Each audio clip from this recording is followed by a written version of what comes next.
We welcome you all to this forum on e-voting possibilities and challenges for its instrumentation in Mexico.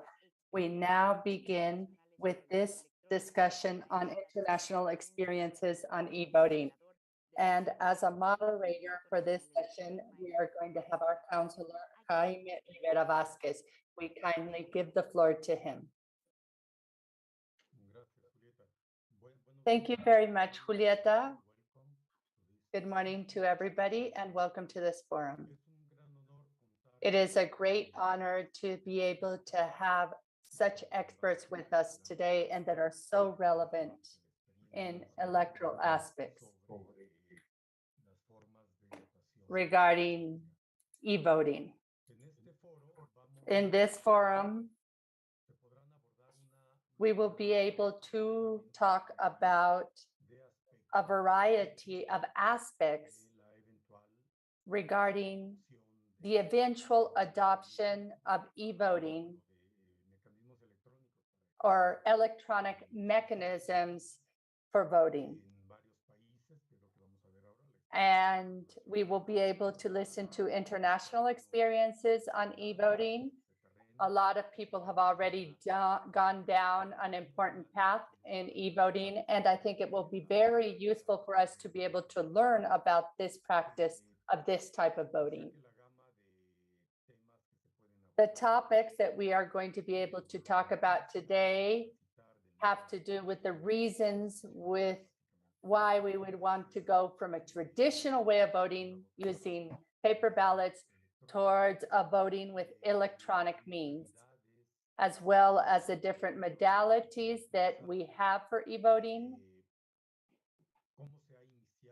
and how we have begun and gone forward with this transition in the cases where it has taken place, and which bodies are the responsible ones for the development and updating of software and hardware. We want to learn if it's from electoral bodies themselves or if it has been done by external bodies or third parties. And we want to see how the training takes place with the polling stations who are receiving the votes, how they work, and something also very important that must be taken into account are the costs, both of the initial investment as well as the follow-up with these types of mechanisms. And of course, we understand that the adoption of electronic means for voting does not depend only on technical aspects, but it also depends on political aspects, such as the acceptance on behalf of political parties and other political stakeholders, and more relevantly, the acceptance on behalf of the voters, as well as their possibility to be able to access and use electronic means to vote. So with these topics, we will also learn about the benefits and difficulties. And to do so, we have guest speakers with us today.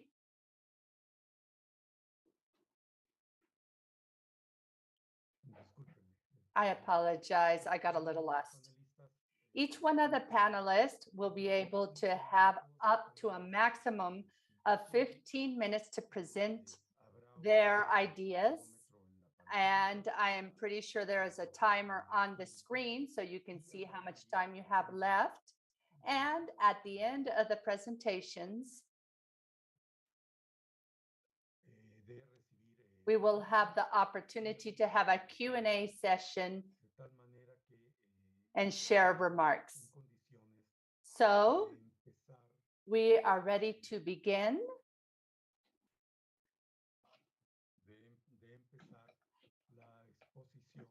The presentation, and we are going to begin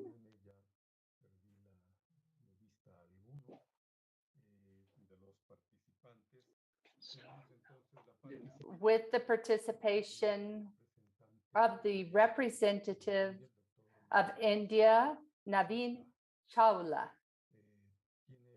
So the floor is yours, Mr. Chawla, and we will be paying close attention to all the things you have to share with us. Thank you.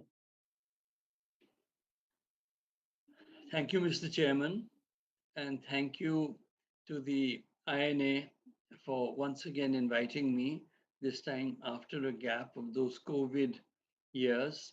So I'm very happy to be connected with Mexico once again. What I would like to point out are two different things. One is that for the last 40 years in our country, we have used partially and then fully the electronic voting machine. And we have built some safeguards into it because there are always doubts raised by political parties for every election. The other thing that we have not been able to do is that we have not been able to give the vote to our overseas Indians who want the vote from different countries, but we haven't developed enough firewalls to be able to make that possible. Let me give you a few figures. We began the electronic voting machine experimentally in 1982 in a few constituencies in the state of Kerala. Gradually, we increased them to more constituencies, but it was all experimental for at least 15 years. During the 15 years, the electronic voting machine was challenged by at least 8 high courts, and petitions were made to the Supreme Court. So each of those were met, and each of the courts was satisfied. Finally, it was in 2004's general election that the electronic voting machine was used all India for the first time. Then in 2009, when I was the chief election commissioner, they were again used throughout the country, by which time we had learned some lessons over 2004. Then they were used in 2013, and they were used again in 2019. So for 4 general elections consecutively, the electronic voting machine has been used in every single booth in India. To give you an idea of numbers, there were 900 million registered voters, 900 million in 2009. There were, there were 750 registered voters in 2009, 800 million registered voters in 2013, and almost a billion registered voters in 2019. Of these, roughly 60 to 65% cast their votes. So we're talking about huge numbers. And yet there have been occasions where, in spite of these very large numbers, people have won and lost by a single vote. So every election is very fiercely contested by political parties and by independent candidates alike. The electronic voting machine, I have written a book, and which is, could you show it to me?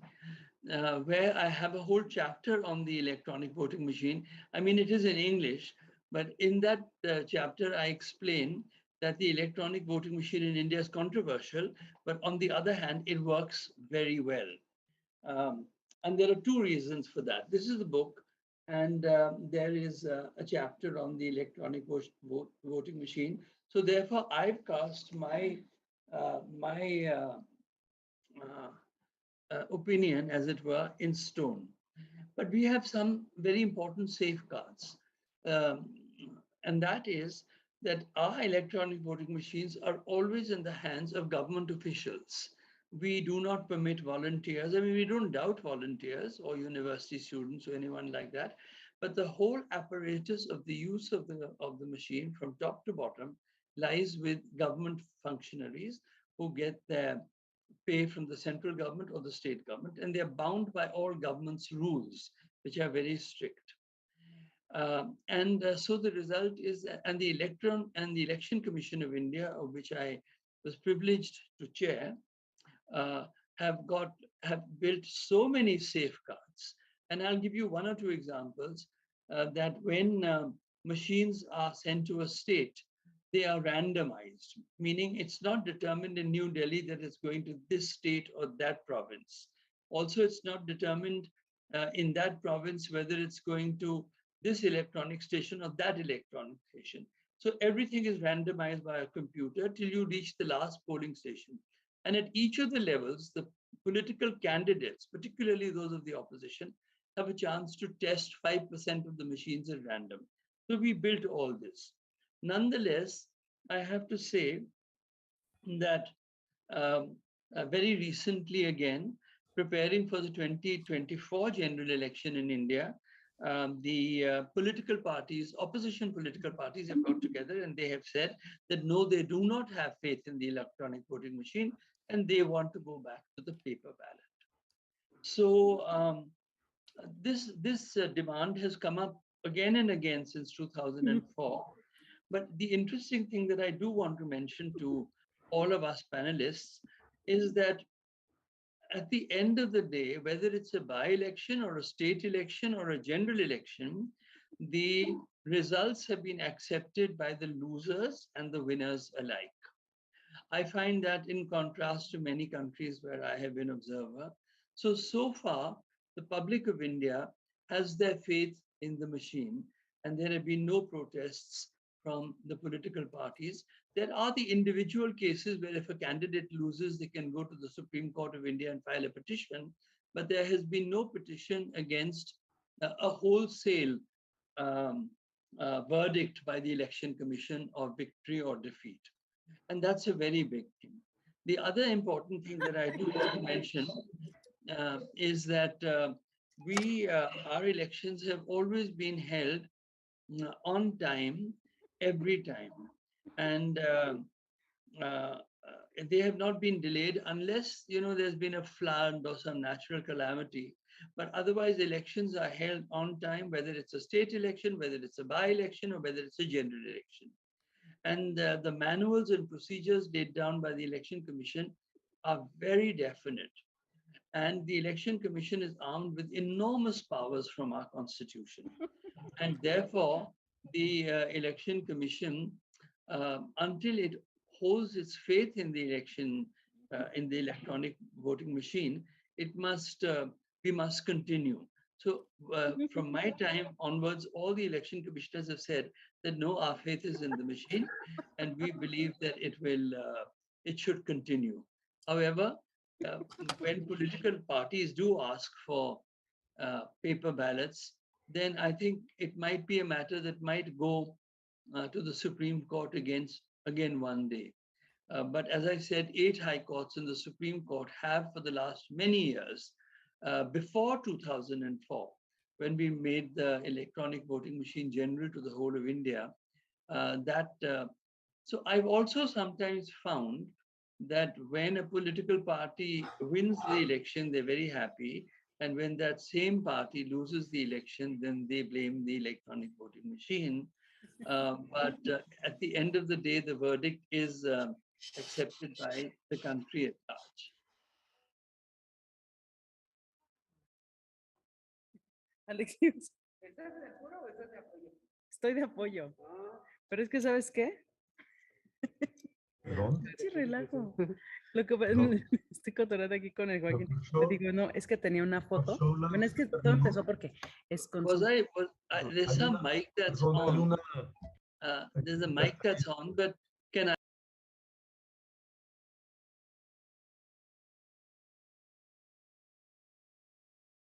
Por favor, doctor Shaula, continúe. I apologize. It has been silenced. Please continue. Thank you.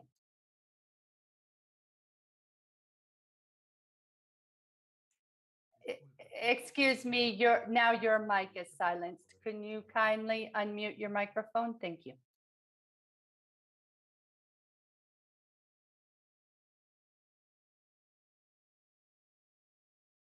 Thank you. Is that all right? Can you hear me? Just perfect. Thank you. Escucha ya bien, adelante. The other aspect is that there is a large community of Indian citizens working all over the world. And all of them continually ask for the vote. Now, in Mexico, you have a system whereby your overseas voters uh, are enabled to vote. But we have not been able to devise a method whereby our overseas voters, Indian overseas voters, can vote overseas. We have electronic voting machines and we cannot send them to even to all the capitals of the world and put them in our embassies because the Indian voters are. Can you hear me? Sí, adelante. The others are not muted. But should I continue? Yes, I think they have been muted. Okay, so I'll continue. There,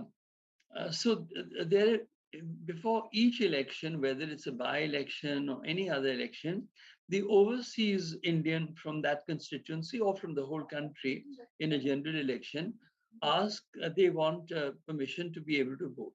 And we have not been able to devise any method whereby hundreds of thousands of electronic voting machines are sent to places where the Indian community may be living. Moreover, there have been cases where even major constituencies have been lost of one by a single vote. And if we do not develop enough firewalls, an election can easily go into a problem if it's not supervised.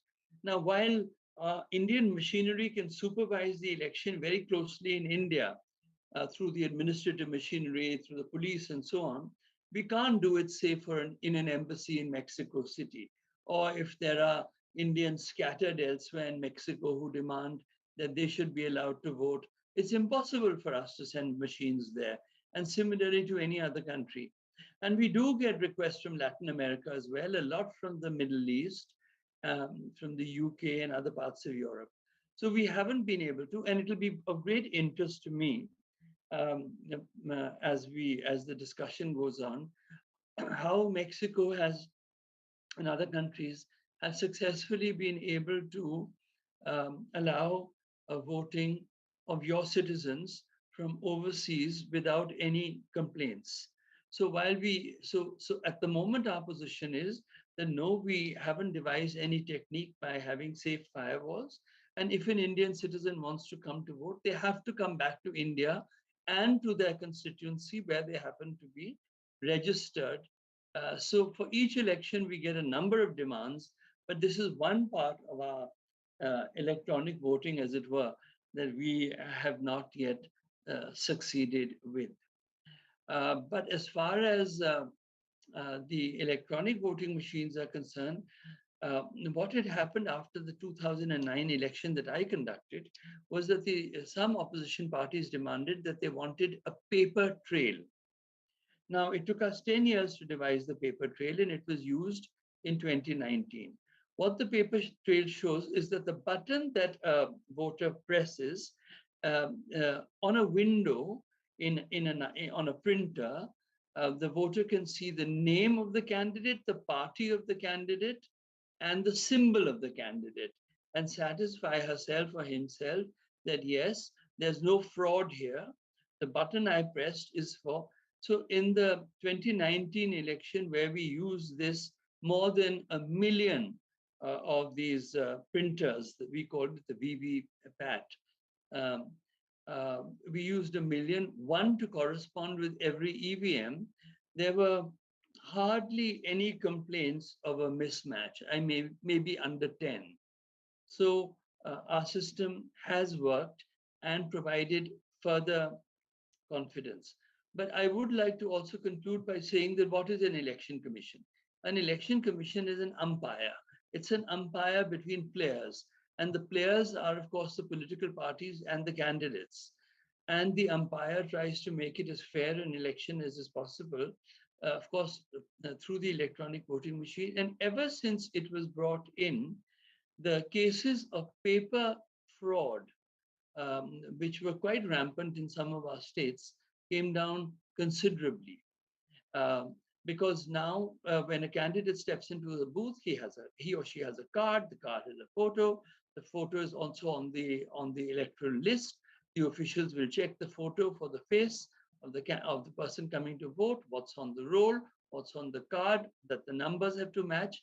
And so those days of snatching ballot papers and taking away the ballot boxes and that sort of criminality that took place in some places has been completely eliminated. The other great advantage is that we count the votes 2 or 3 days after the polling is complete. The polling sometimes takes 2 days because of, or 3 days. It can take even longer when we have to go from state to state. Polling can even go on for about a month. But the counting is always done simultaneously in the country. And the results are usually known within, I mean, the trends start coming on television within 3 hours or so.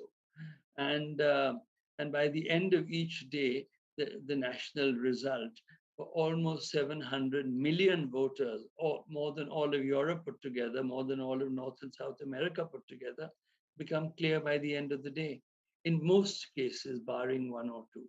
So, and not to mention the fact that if we use ballot papers, we'd also have to cut more than many millions of trees for the paper that would be required for all our ballot boxes. So thank you for the time that has been given to me, Mr. Chairman, and thank you very much to the Election Commission of Mexico for the opportunity. Namaskar. Muchas gracias, doctor Shoula. Muy interesante, ilustrativa. Thank you very much, Dr. Shala. Your presentation was very interesting. Now it's Oliver Kask's turn. He is from the Electoral Commission of Estonia. It is your turn, sir. Thank you very much for inviting me to this event. I'm representing a very small country. We have only approximately 1 million voters in the voters list, so it's more than 1,000 times smaller than India. In Estonia, we have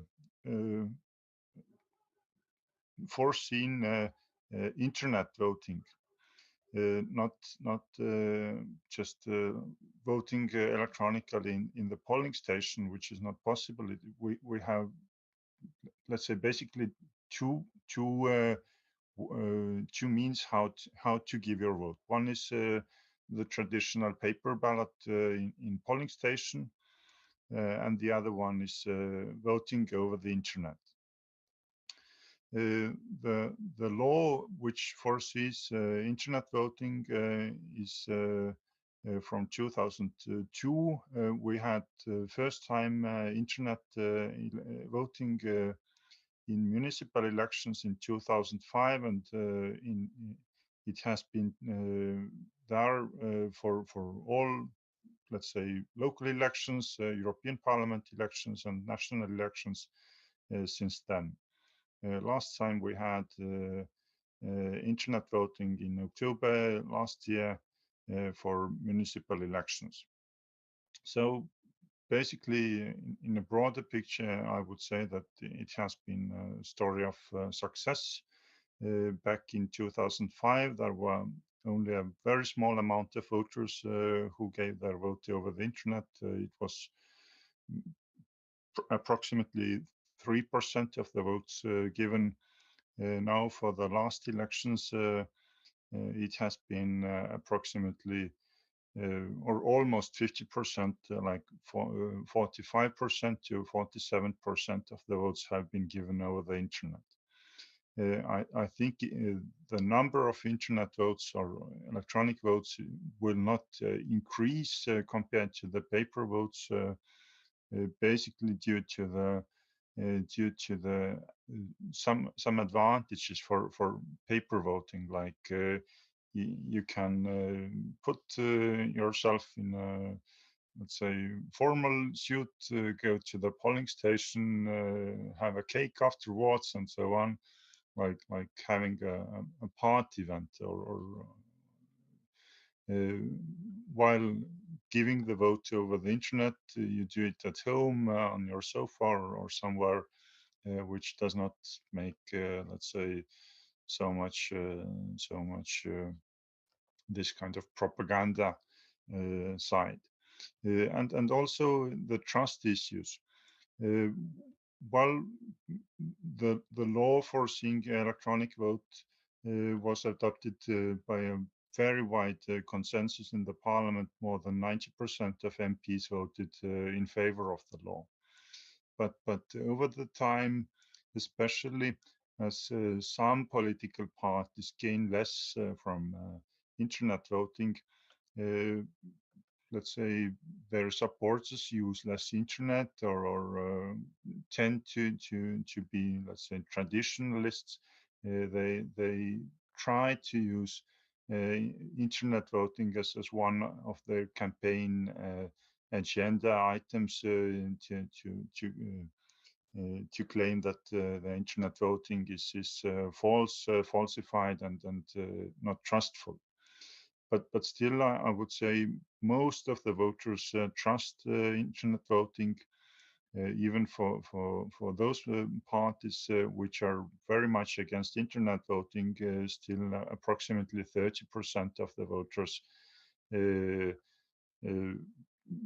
giving a vote to these parties use the internet voting. Some political parties, I would say, are overly supportive of the internet voting, just trying to push more and more into internet voting and trying to decrease the possibilities for paper voting. Well, how it is done and what are the main risks? Well, first of all, we have a very wide use of internet over many years. People have very wide access to computers and internet. It's approximately 96% of the voters. We have many e-services or e-government, so the voters or people, citizens, don't have to go to any offices at all. We declare our taxes over the internet, which is very easy too.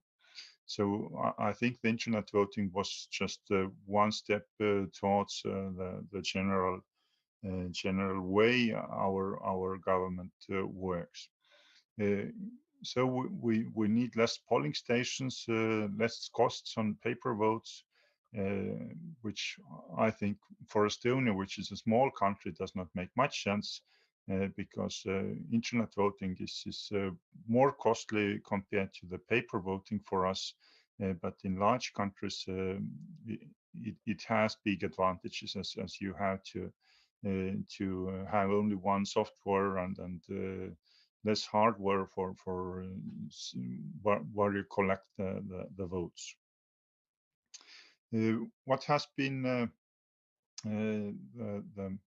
the ways how it works. First of all, the ID card every citizen has to have, which has a chip on it.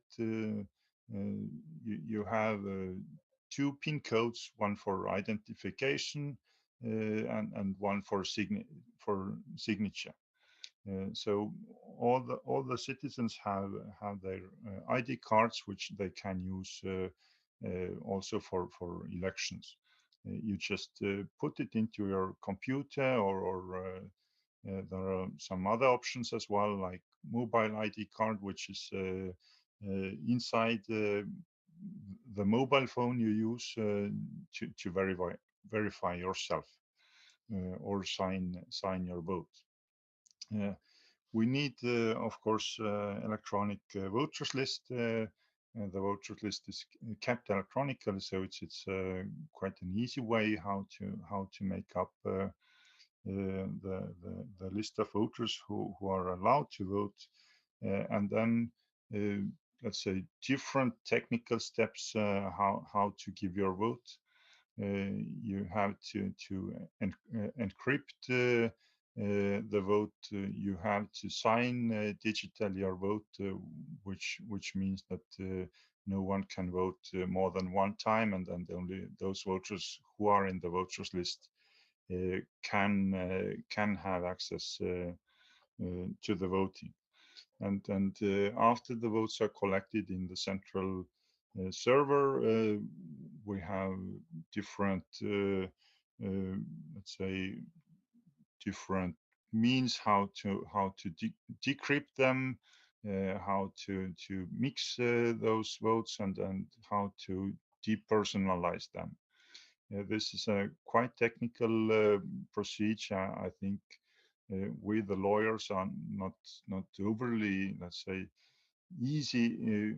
It's not overly easy to explain it, but there are certain specific procedures which are locked, and there's possibility to observe all the procedure over the time of elections. We have special training programs for observers, which take place approximately 1 month or a couple of weeks before the election procedure starts.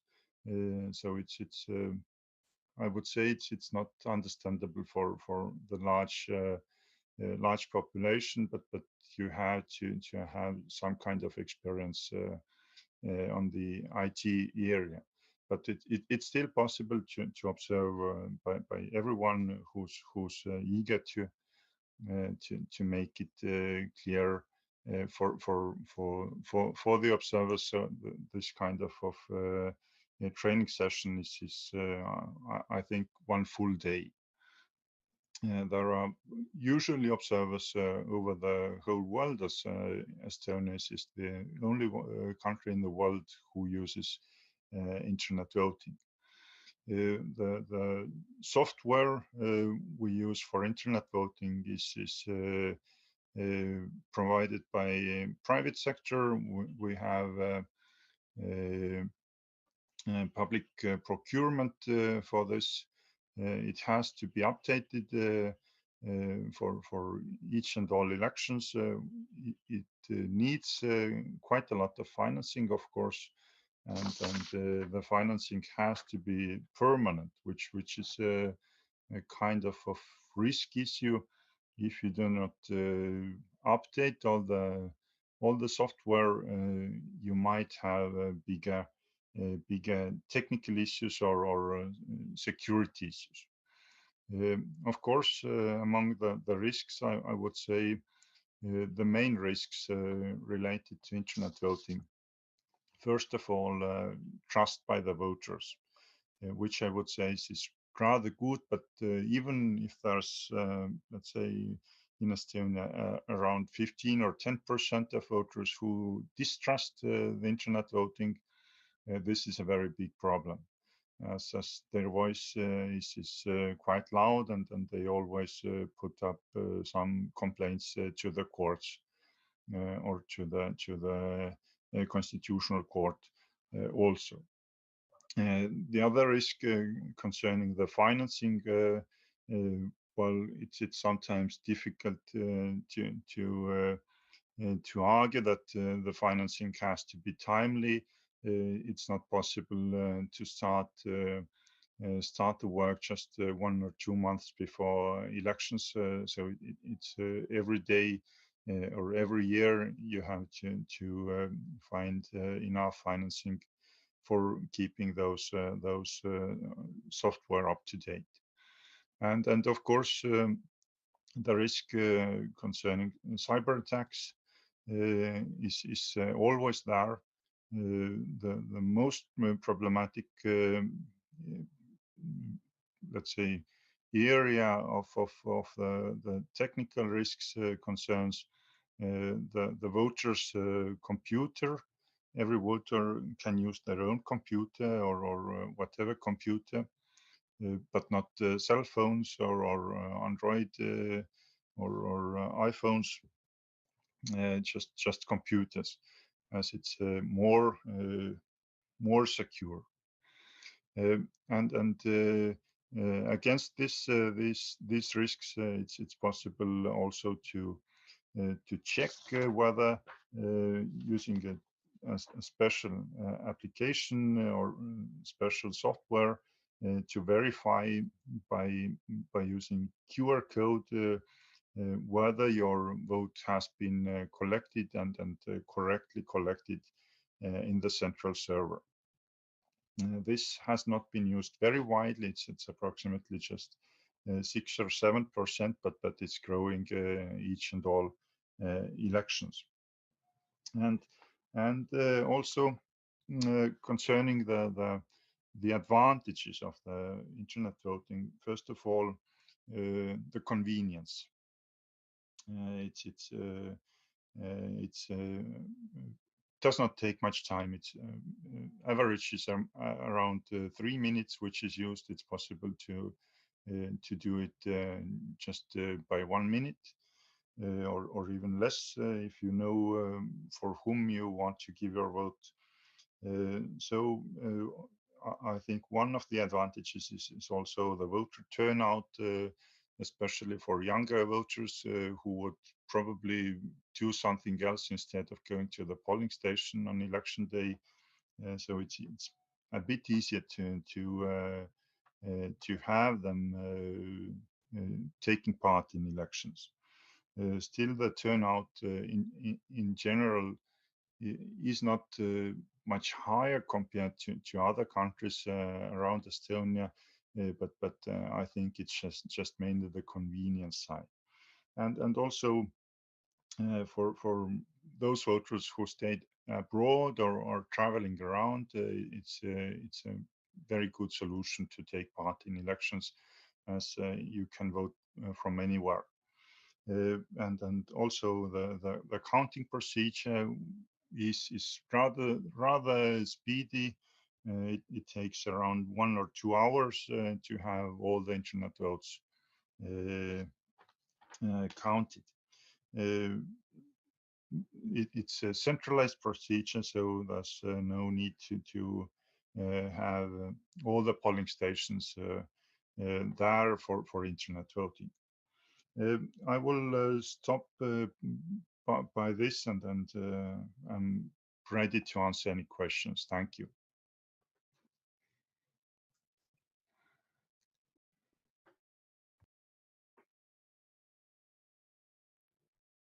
Muchas gracias, señor Oliver Kask. Thanks a lot, Mr. Kask, for this illustrative presentation regarding a small country with a small population, but a great country when it comes to examples and achievements that the international community can take advantage of. Next, we have Mr. Paul de Gregorio. Excuse me, Paul de Gregorio.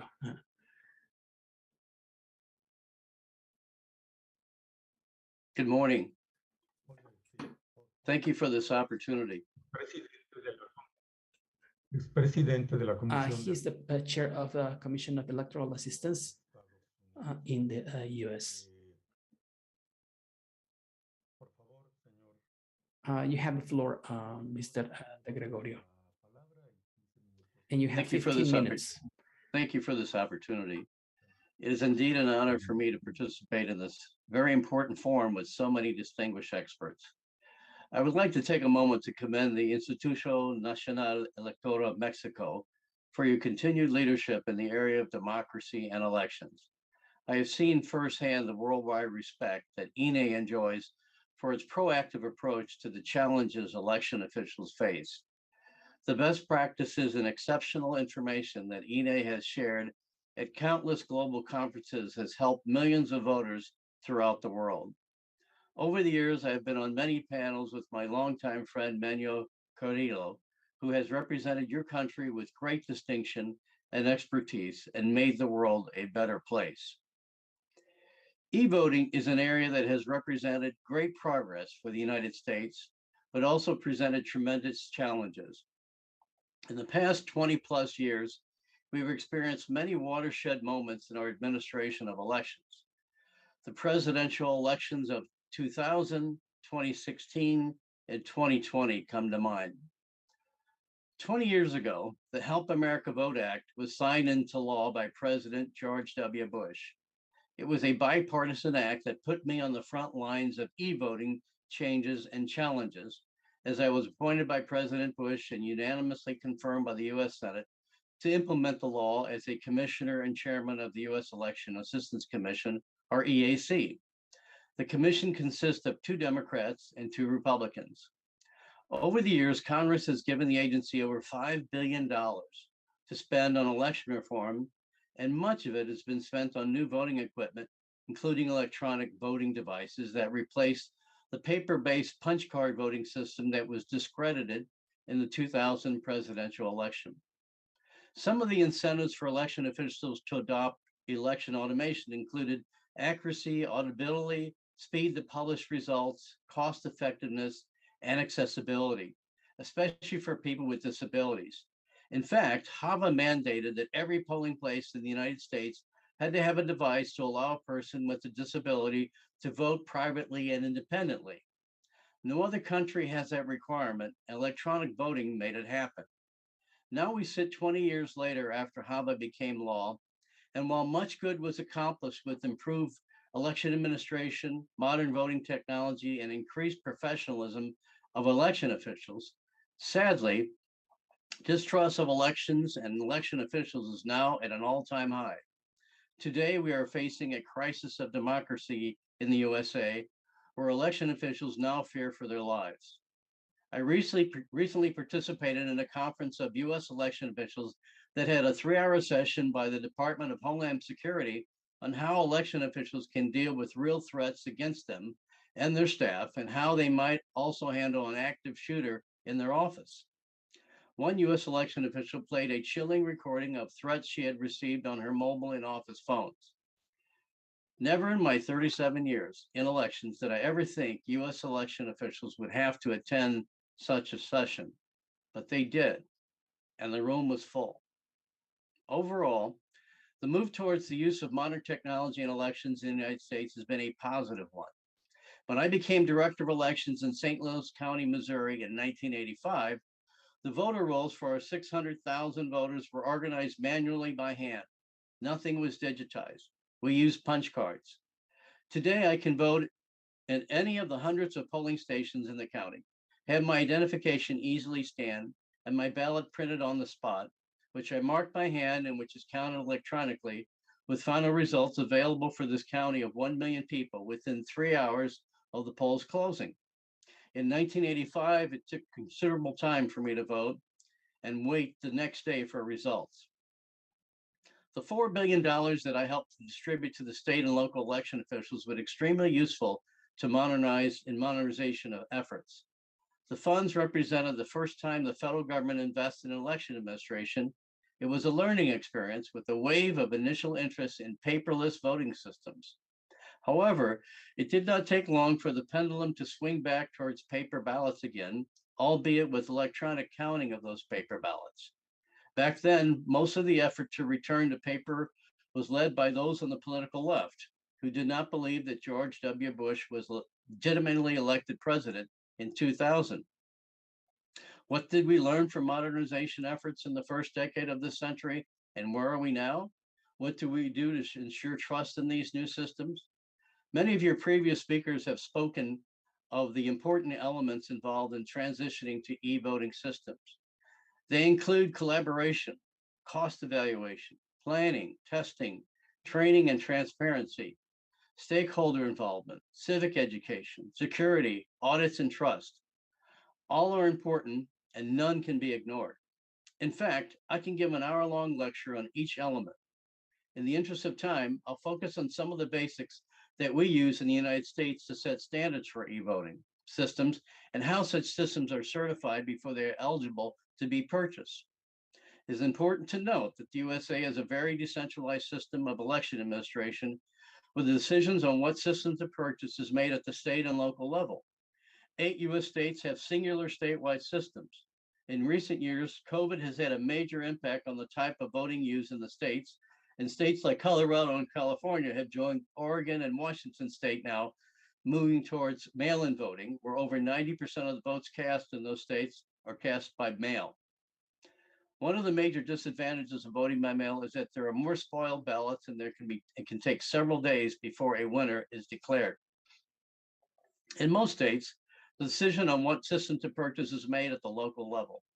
All states have some system of certifying a voting system, with 39 states relying on certification issued by the Federal Election Assistance Commission. Some states, like New York and California, issue their own voting system standards that often go beyond what the EAC issues. Back in 2004, when I was on the EAC, we set the first federal guidelines for US voting systems and set in motion the first set of federal certification of voting systems. The EAC is assisted by the National Institute for Standards and Technology, or NIST, a federal agency that sets standards for such things as our toasters and our microwave ovens. NIST must certify the laboratories that test voting systems that are submitted for certification. Under HAVA, guidelines must also be reviewed and recommended by a national standards board consisting of 2 election officials, one from each political party, from each state, plus a 37-member advisory board made up of representatives of various stakeholders. In addition, there was significant public input into the first set of standards with over 6,000 comments we had to review.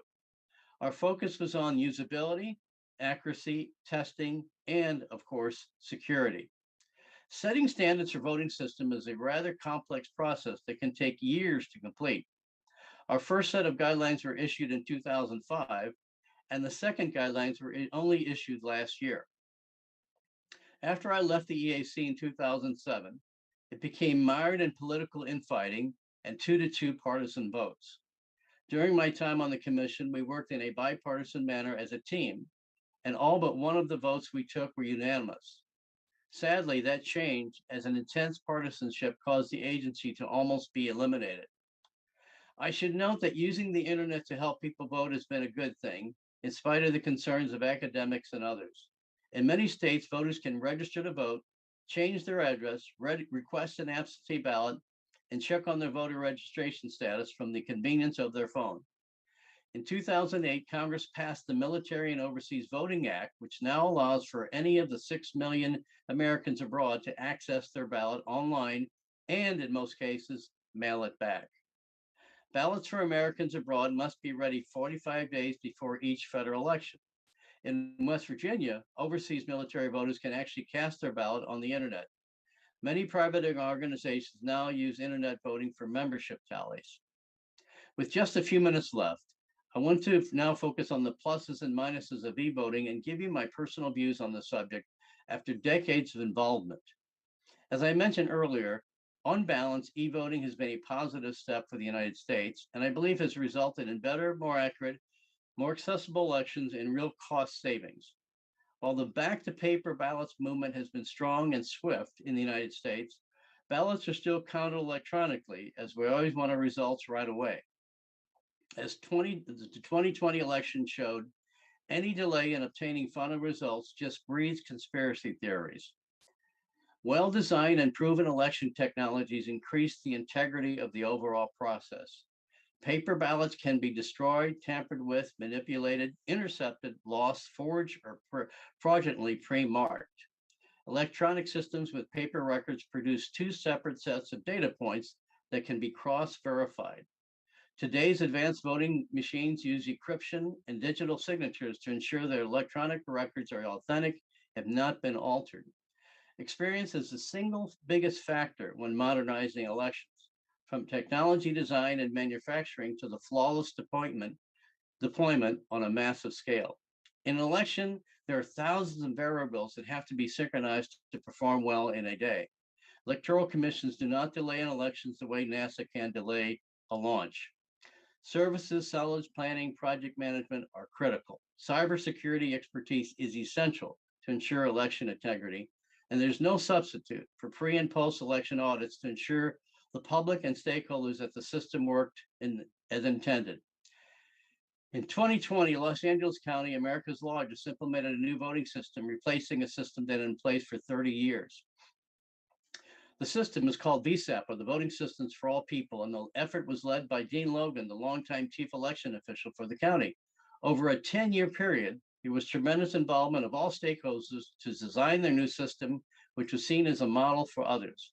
In the end, and after much competition, Smartmatic was selected to build and implement the new system. A survey conducted in 2020 after the first deployment of the new technology showed voters approved and trusted the new technology and found it much easier to use. Today in the United States, perhaps the greatest concern in the field of election administration is the rise of self-determined election experts who promote crazy theories and accusations on social media and who are followed and believed by millions. Over my many years in elections, there have always been academics and politicians who want to make a name for themselves instead of presenting real facts and truth. Today, it is over the top and a real danger to our democracy. In the 2000s, it was academics and politicians on the left who were out to make a name for themselves and distrusted e-voting systems. Indeed, in the 2016 election of Donald Trump, there were dozens of Democratic members of the US Congress who refused to acknowledge his election. Today, the energy and movement to discredit our elections is coming from the right and is being led by one man, Donald Trump. The majority of objections and issues with that vote as politicians have nothing to do with use and active voting. The countless audits following the 2020 election proved time and time again that technology worked as designed. The same is true with automated elections around the world. The issues are actually rooted in communication, the widespread, overwhelmingly amount of disinformation, and the speed at which it spreads. As you in elections know, it's about the details. It's about a process. It's about context. Far too often, today's so-called experts have no idea about the entire picture of an election and take pieces out of context to suggest fraud and manipulation. Such election deniers are undermining our American system of democracy at an alarming rate. And as we are seeing in primary elections being held this year in the United States, many more are now poised to get elected to office in this year's midterm elections. I do not know what the future of elections holds in the United States, but I will indicate that I'm very worried. Our system of electing a president relies on the votes of 535 presidential electors who are determined by 50 individual states and the District of Columbia, with each entity determining the basic rules for how they are selected. The US Congress is seen as the final arbiter of the process, and sadly, political interests can attempt to override the real choice of the voters and create a major constitutional and political crisis for the nation. It is my hope and prayer that this does not happen in 2024. I'm sorry to end my remarks on such a sober note, but that is the reality in the United States today. Thank you again for allowing me to participate in this important forum. I am truly honored.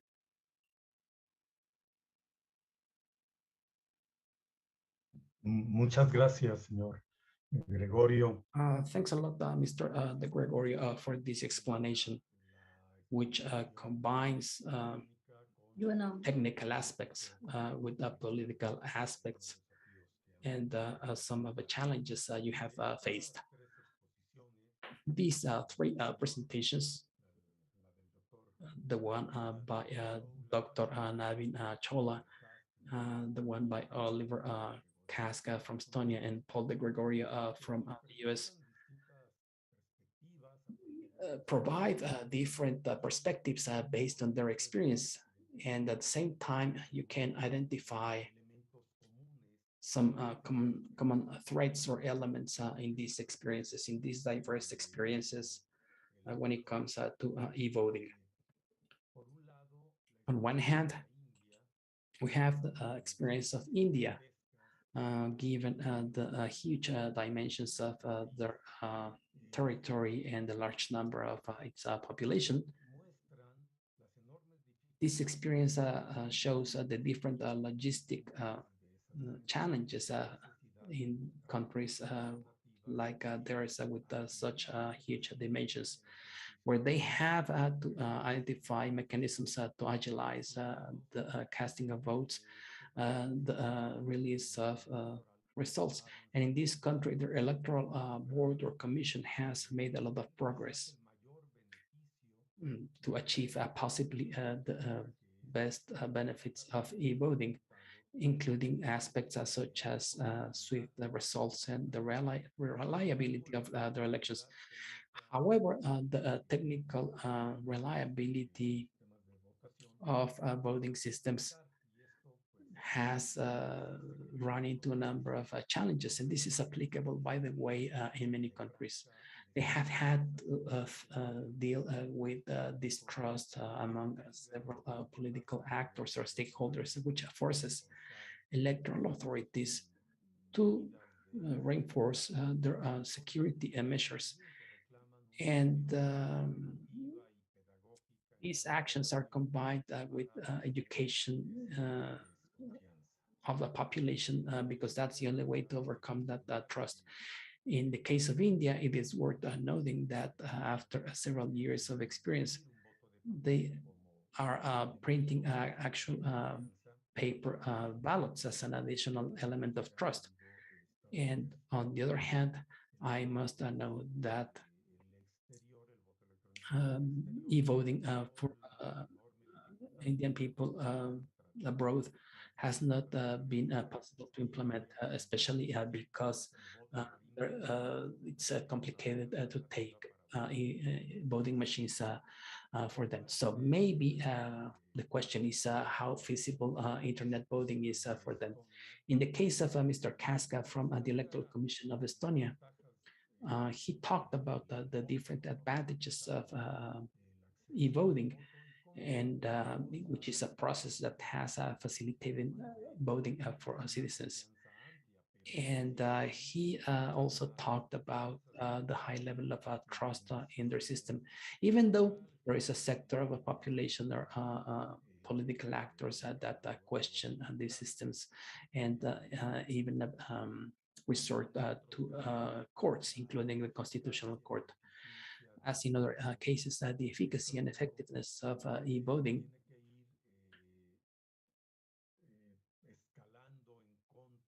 must move forward without losing sight of challenges such as distrust. And even though this distrust is a minority in Estonia, it's still a problem.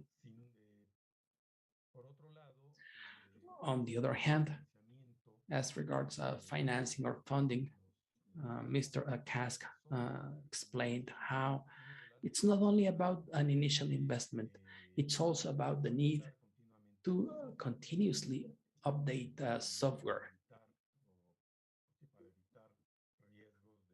to avoid the risk of cyber attacks.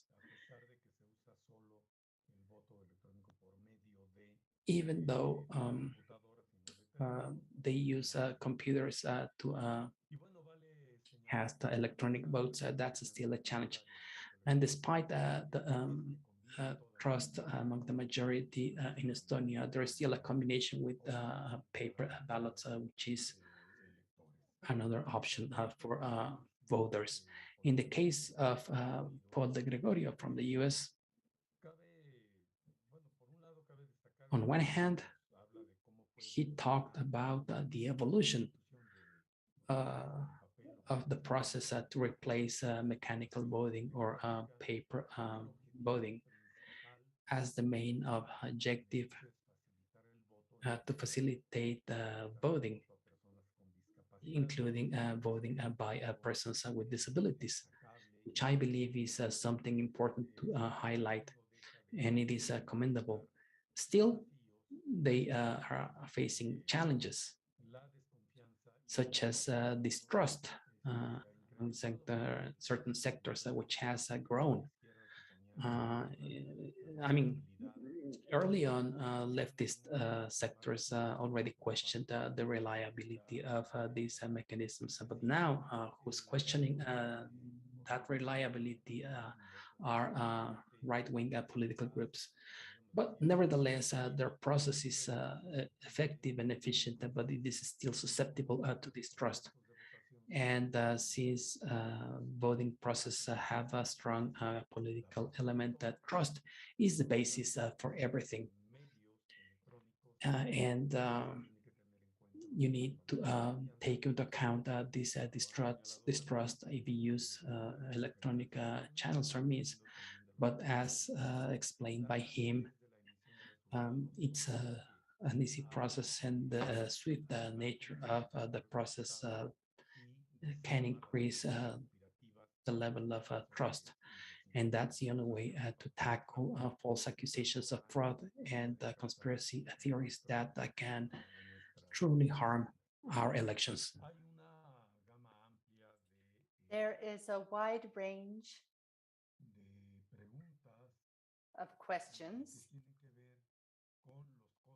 that have to do with maintenance costs for the devices, for the machines. And I think this question could be answered by our three panelists.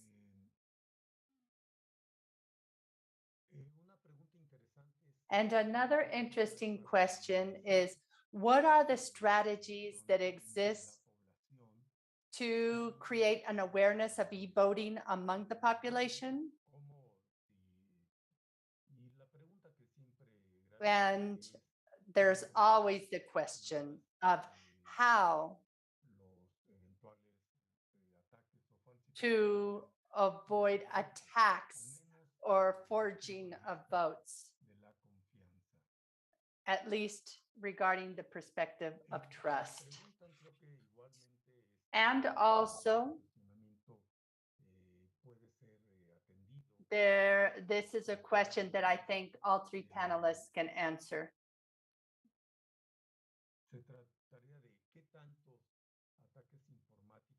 Like, how many attacks, IT attacks, have you had? This question is specifically for CASC. And how do you stop these attacks? How do you address these attacks? And a question that is addressed to Naveen Chawla is, what is the most important challenge of electronic voting in India? Because you have the largest population in the world. So maybe because of the size of the population, you need this type of voting. But I think they went through very important challenges. So maybe you could tell us a little more about this. And also another question is, how do you train or prepare or educate voters who are voting for the very first time on a machine? And another question regarding the maintenance of these machines. Is it costly? What is the shelf life of these machines? And of course, this is related to updating software and maintaining the machine, as well as associated costs to this updating and maintenance of the machines. I hope I have been able to summarize correctly all the questions that have been asked. I think that all of these questions can be answered by our three speakers. So I'm going to ask you to answer the questions in exactly the same order you made your presentation. So I give the floor to Naveen Chawla.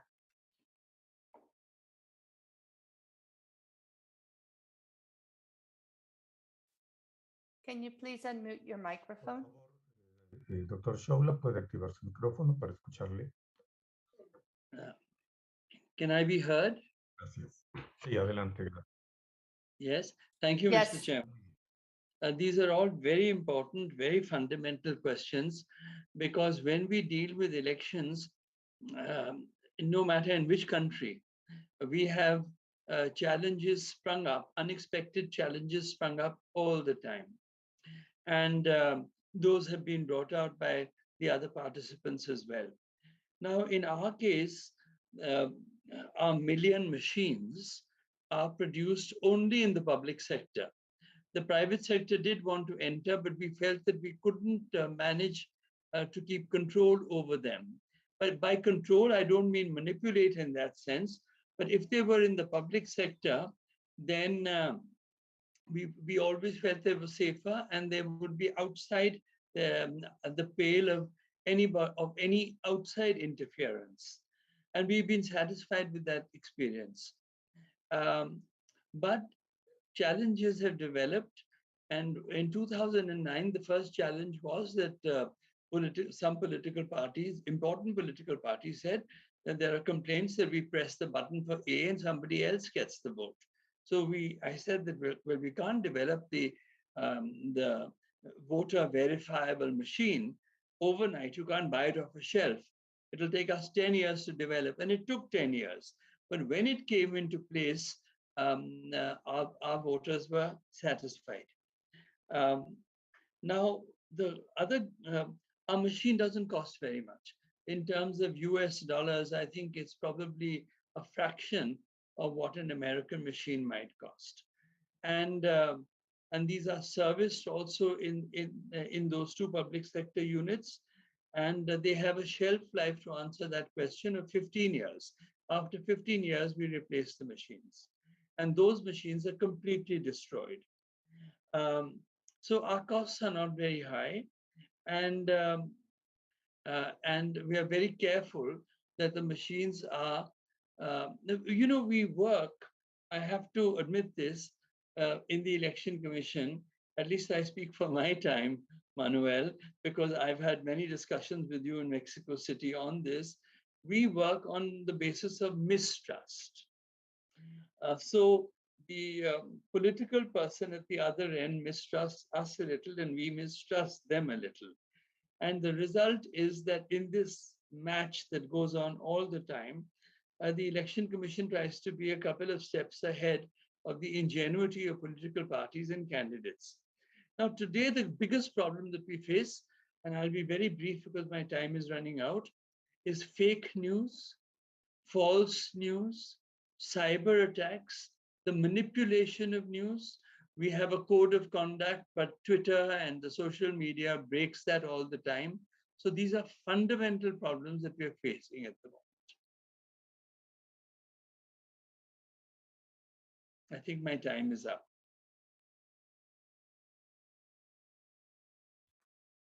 Gracias. Thank you very much. Thank you very much, Dr. Shaula. We now give the floor to Oliver Kask, President for the Electoral Commission of Estonia. Yes, thank you for the very good questions. First of all, related to the costs, well, we don't have voting machines, but everyone has his or her own computer, and there's only one central, let's say, hardware system used for collecting and counting the votes. The side of hardware is not very high. Let's say, of course, we have some mirror servers, and we destroy physically all the hardware which is used for elections after all the complaints have been solved or decided on. But these are rather small. Most of the costs are related to software updating and of course auditing also of all the process during elections, afterwards, beforehand. So I would say it's on a yearly basis it's less than 2 million euros. Concerning the attacks, which are specifically, I think the biggest problem, especially now, just yesterday, Estonia was had to deal with a very big amount of cyber attacks coming from Russia. How to address them? Of course, it's an issue not related only to elections. It's the whole internet system. All the government services have to be protected against cybersecurity, and as we have had quite a long history of cyber attacks since already 2007, if I remember correctly, we have had the opportunity to have quite a large know-how. Many people working on the area of cybersecurity, and it's not just related to elections. There's a special office in the government system which deals with addressing these cyber attacks. So what are the main main ways how we deal them in relation to elections. First of all, we have mirror servers for collecting votes. So if one server is down, then the others are still working. It's possible to give your vote over the whole week, or at least 6 days in the week over the internet. So even if it stops for let's say half an hour, it's still possible to give your vote. And the ECF voters trust, I think this is the same as in India. We have to deal with lots of fake news with some kind of rumors. So we have to have some specific programs for voter education and of course good communication from the election commission side. Thank you.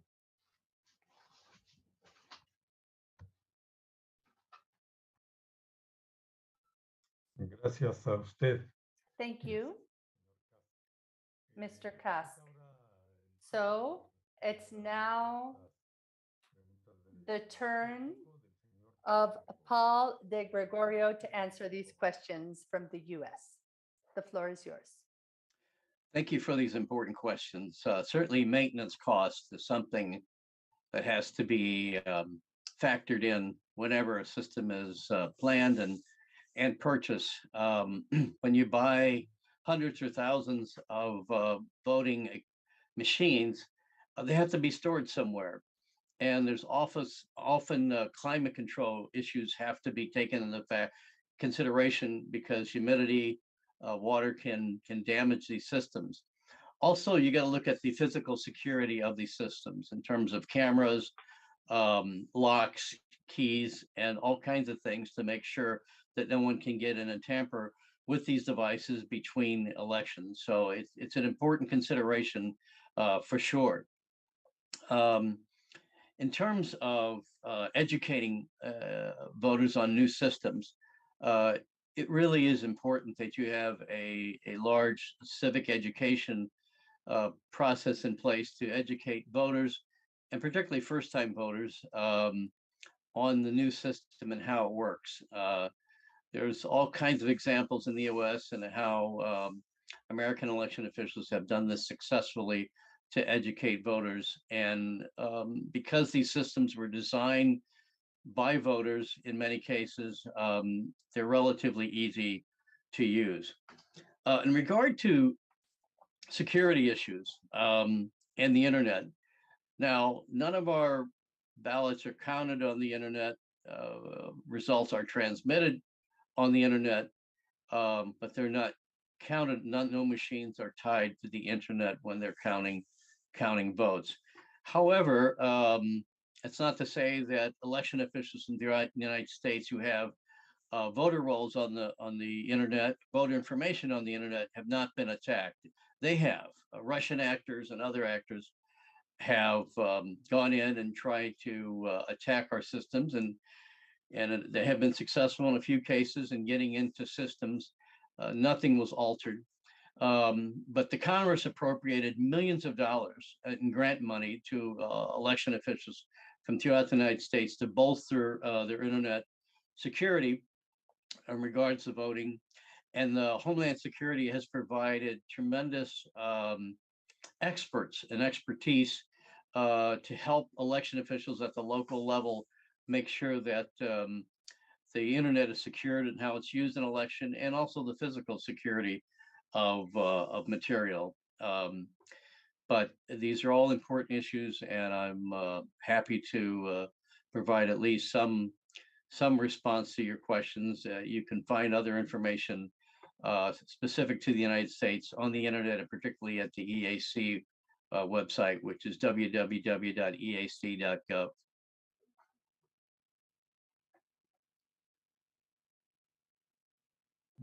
Muchas gracias, señor. Thank Paul you de- very much, Paul de Gregorio, for your answers. And you heard the webpage so you can look up more information. So this is how we conclude this panel. I want to say thank you so much to our participants, Naveen Chawla, Oliver Kask, and Paul De Gregorio. Thank you so much. We have learned greatly from you, and we must maintain an open mind to this new process. Thank you very much for your participation. And I also want to say thank you to the audience who has followed us. And time is up. We will be getting with a new panel in a few minutes. And Norma de la Cruz is here to give the welcoming to the next speakers. On my behalf, I say goodbye and I will stay in contact with you. Thank you very much. Thank you very much, Councillor Ine says thank you to all the participants in this discussion table. And we are going to have a 5-minute break to then continue with the next topic of implementation of the e-voting in Latin America.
Thank you very much for being with us in this event of e-voting, possibilities and challenges for its instrumentation in Mexico.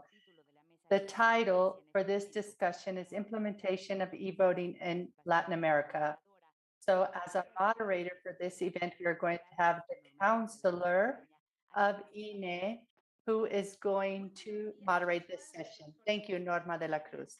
Thank you all for being with us in this 5th session of the Forum of Implementation of e-voting in Latin America. It's a great pleasure to be with you. So we cordially welcome each and every one of our panelists. So the idea is to learn from the countries where e-voting has been implemented: Brazil, Peru, Venezuela, and some cases of Mexico. We are going to talk about the reasons of going towards e-voting. We are going to talk about some of the specifications of the different modalities of e-voting used in these countries, as well as how we identify our voters, procedures to voting, counting, sharing of results, and how this has been done gradually with agencies who are developing and updating software, mechanisms of verification, benefits, experiences, and above all, the main challenges faced and how these have been resolved. I think that based on the experience that we elements to come to a point in our country to be able to make better decisions. This is a very ambitious discussion, especially when we have various electoral processes coming up in Brazil in October 2nd. They are going to vote for president. The Congress is going to be voted, some members of the Senate and state legislatures, and they are going to be using e-voting. In Peru on November 6th, they also have municipal elections. In Paraguay, we have a very special case that we will hear from our speaker regarding e-voting. And of course, we have our speakers with us to talk about this.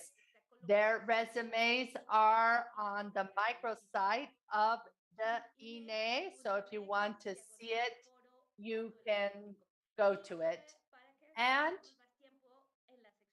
we want to make sure that our speakers have more time to speak. So we are going to begin with Fausto von Streber. Good day. You are the Director of Technologies of Information and Communication of the Superior Court of Elections in Paraguay. And we also have Carlos Enrique Quintero. We also have Luis Espíndola Morales, who is a justice for the Higher Electoral Court.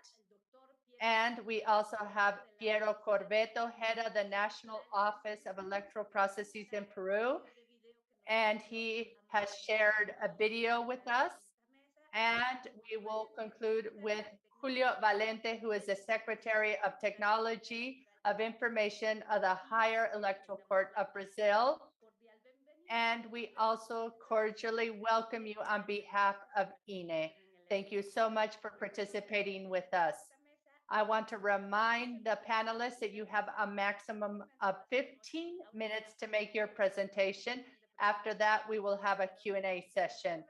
And each one of the members of the table will have up to 3 minutes to answer your questions.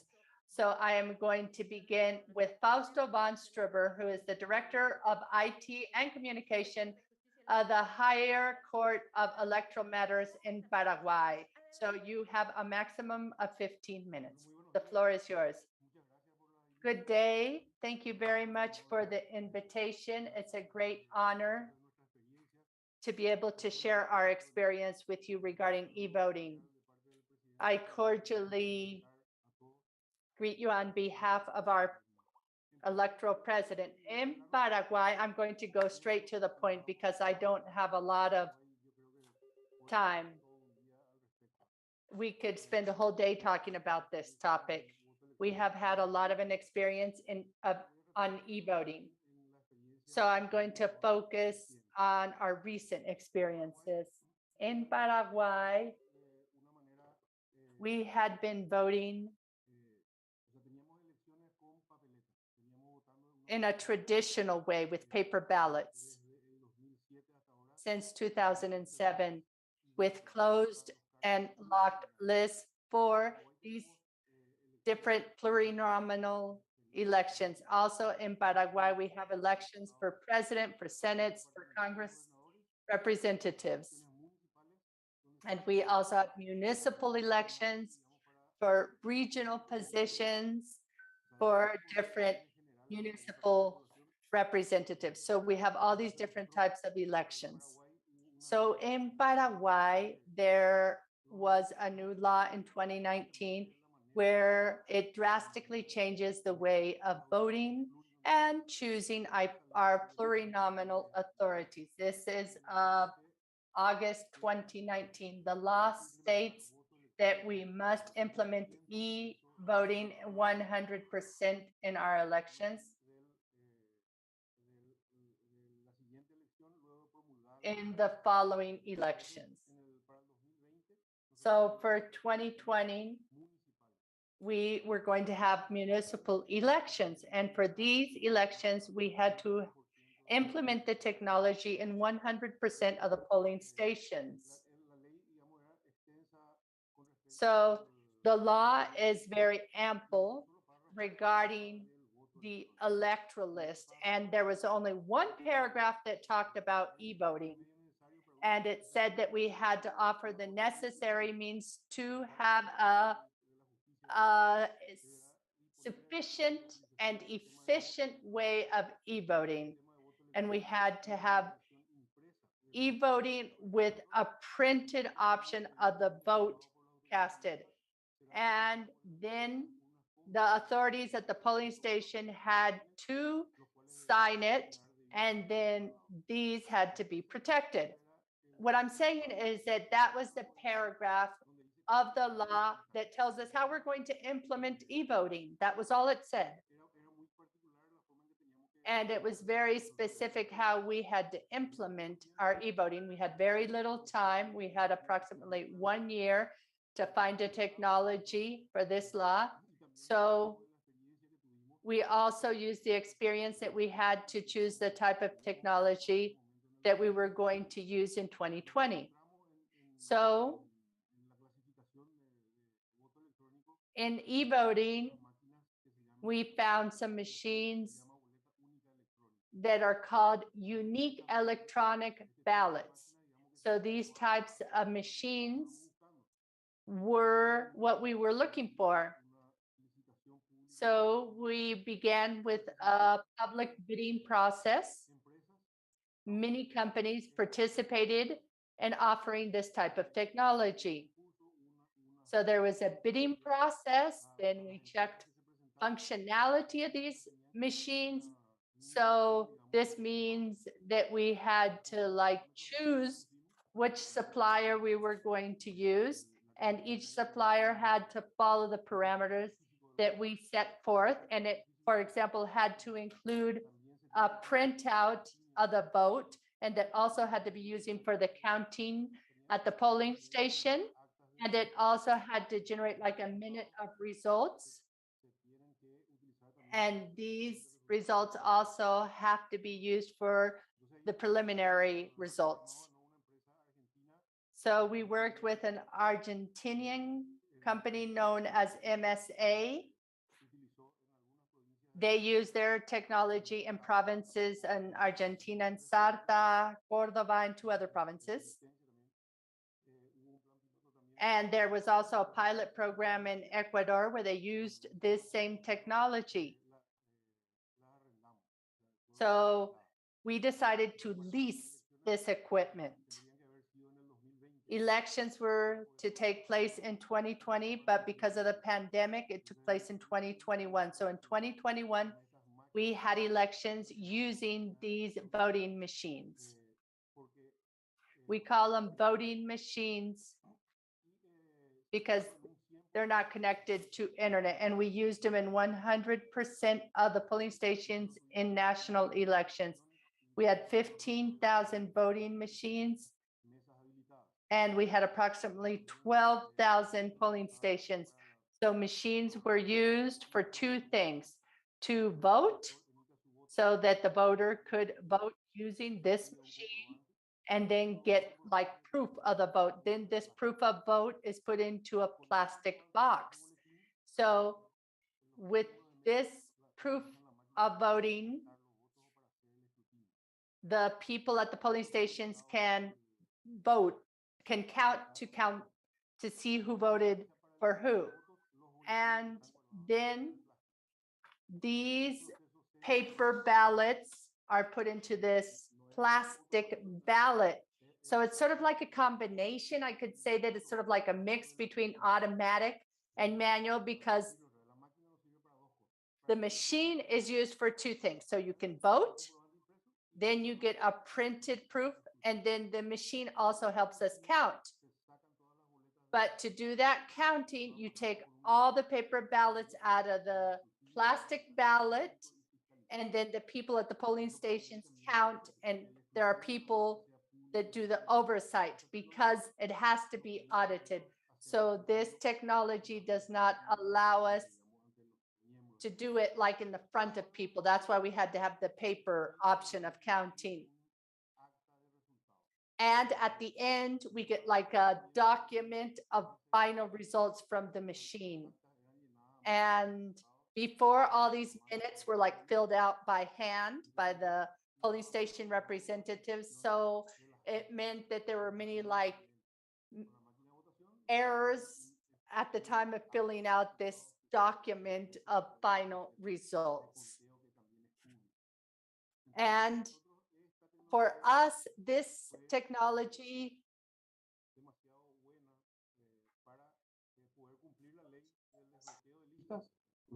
in terms of complying with the law, and also for purposes of giving transparency to several parts of a process. We're talking about a machine that has approximately a touch screen of approximately 20 inch, where voters have access to a printing module, because the machine has a printer for the proof of voting. Basically, we're talking about this ballot, which has a built-in chip. So once the voter inserts this card in the slot, he will have access, or she will have access to the different candidates. He or she will select the right candidate, and the vote is printed in the same card, just like this. This is an example that includes 11 candidates, including candidates for a presidency, lawmakers, etc. This is the way the vote is printed, and the information is also stored in a chip. What's the purpose of a chip? To assist the vote counting process. And then this card is folded, and it is inserted or deposited into a ballot box.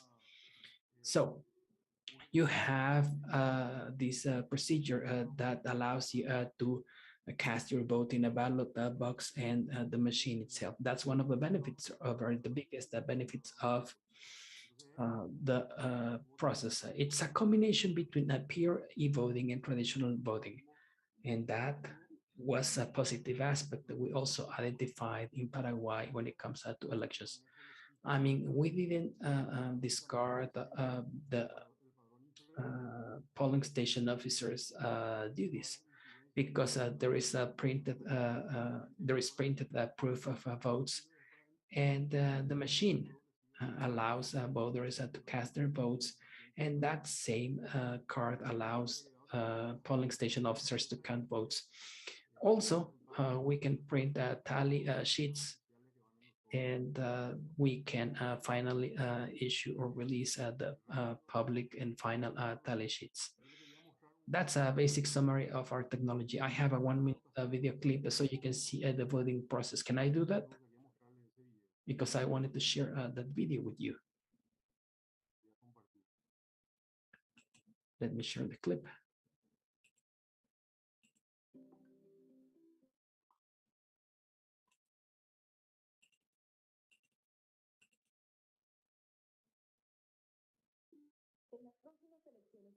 In the upcoming municipal elections in Paraguay, we'll implement a new electoral system through e-voting. This modality protects secrecy of voting and transparency and the reliability of the voting process. This is a significant achievement when it comes to a technology with the main purpose of making it easier for the voter to cast their votes and also to make sure that their votes are reflected in results. Steps for voting. You have to submit your ID to the first officer, and this first officer will give it to the second officer, who will provide you with a voting card. You have to insert the voting card in the machine, and that will allow you to have access to the different candidates. And then you'll have access to the list of participants to municipal board positions, and all you have to do is select the candidate of your choice. You can modify or change the vote before the card is printed. To confirm if your election or your selection is correct, just verify the information on the card against the touch screen. Fold your card and bring back the voting card to the third officer. And once you do that, fold the card and insert it into the plastic bag. After getting your fingerprint inked, your thumb inked. And I have another video. Excuse me, I wanted to show this video that describes the processes involved in the process. And this is another because it was a major challenge. We had to transition to this new technology in 100% of the polling stations. I mean, we already had the technology for the transmission of electoral results with 1,200 pieces of equipment. So we had to deploy 1,200 transmission devices and 15,000 voting machines, e-voting machines, which was a challenge, especially amid the pandemic. What you will see here in this clip is the storehouse for the machines, the warehouse, excuse me, for the machines. And you see a little of different processes implemented for the use of this technology. This the moment where voting machines were received at the warehouse, and the testing process.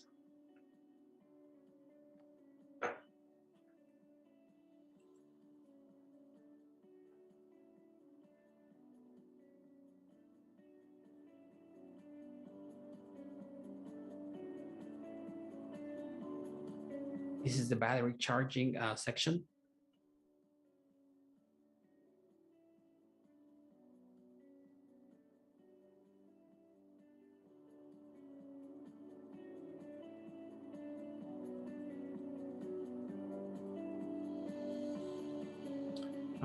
Touchscreen testing or verification.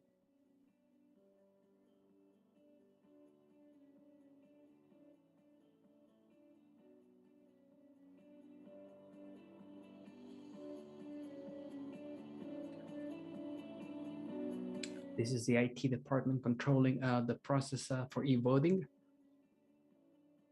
DVD recording.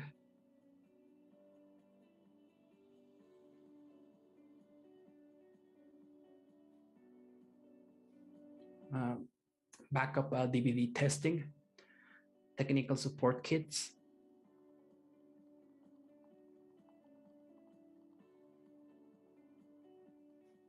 backup IDs, official ID issuing or issuance process, testing process,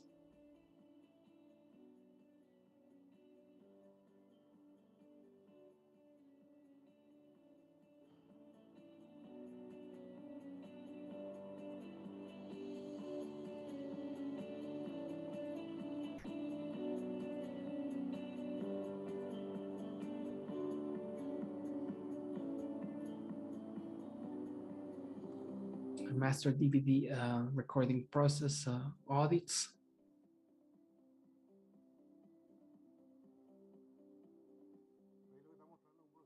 What you see here is the audit process that we implemented. This machine doesn't store anything inside the machine. It doesn't have a fixed hard drive, which means that the operating system and the software is stored on a DVD. So that DVD is essential for us to be able to implement the process, and the DVD is subjected to an audit process. I mean, once the voting is completed, you can remove the DVDs from the machine so that they can be audited by other people, including political parties. You can see the process of removing the DVDs.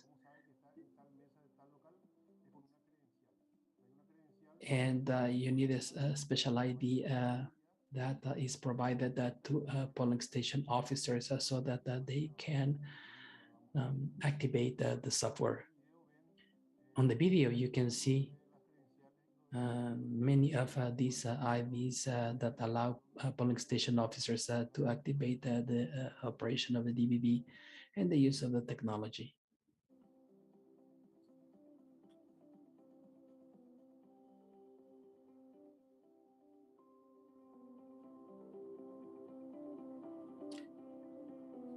This is a distribution of the voting machines for their deployment. I ran out of time. I would have liked to say many more things, but this is a brief summary of the process for the implementation of the e-voting system in our elections. Thanks a lot. Thanks a lot, Fausto. This is a great experience because it illustrates many aspects, including the need for a clear and transparent legislative framework, the type of machines used, and the process of adapting this new technology, making sure that it works with a series of steps to confirm and ensure that the system has integrity.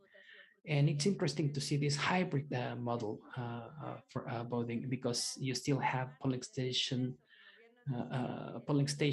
and you talked about the actual process of casting the vote with these voting cards. And we can also see how with these e-voting machines, you can have access to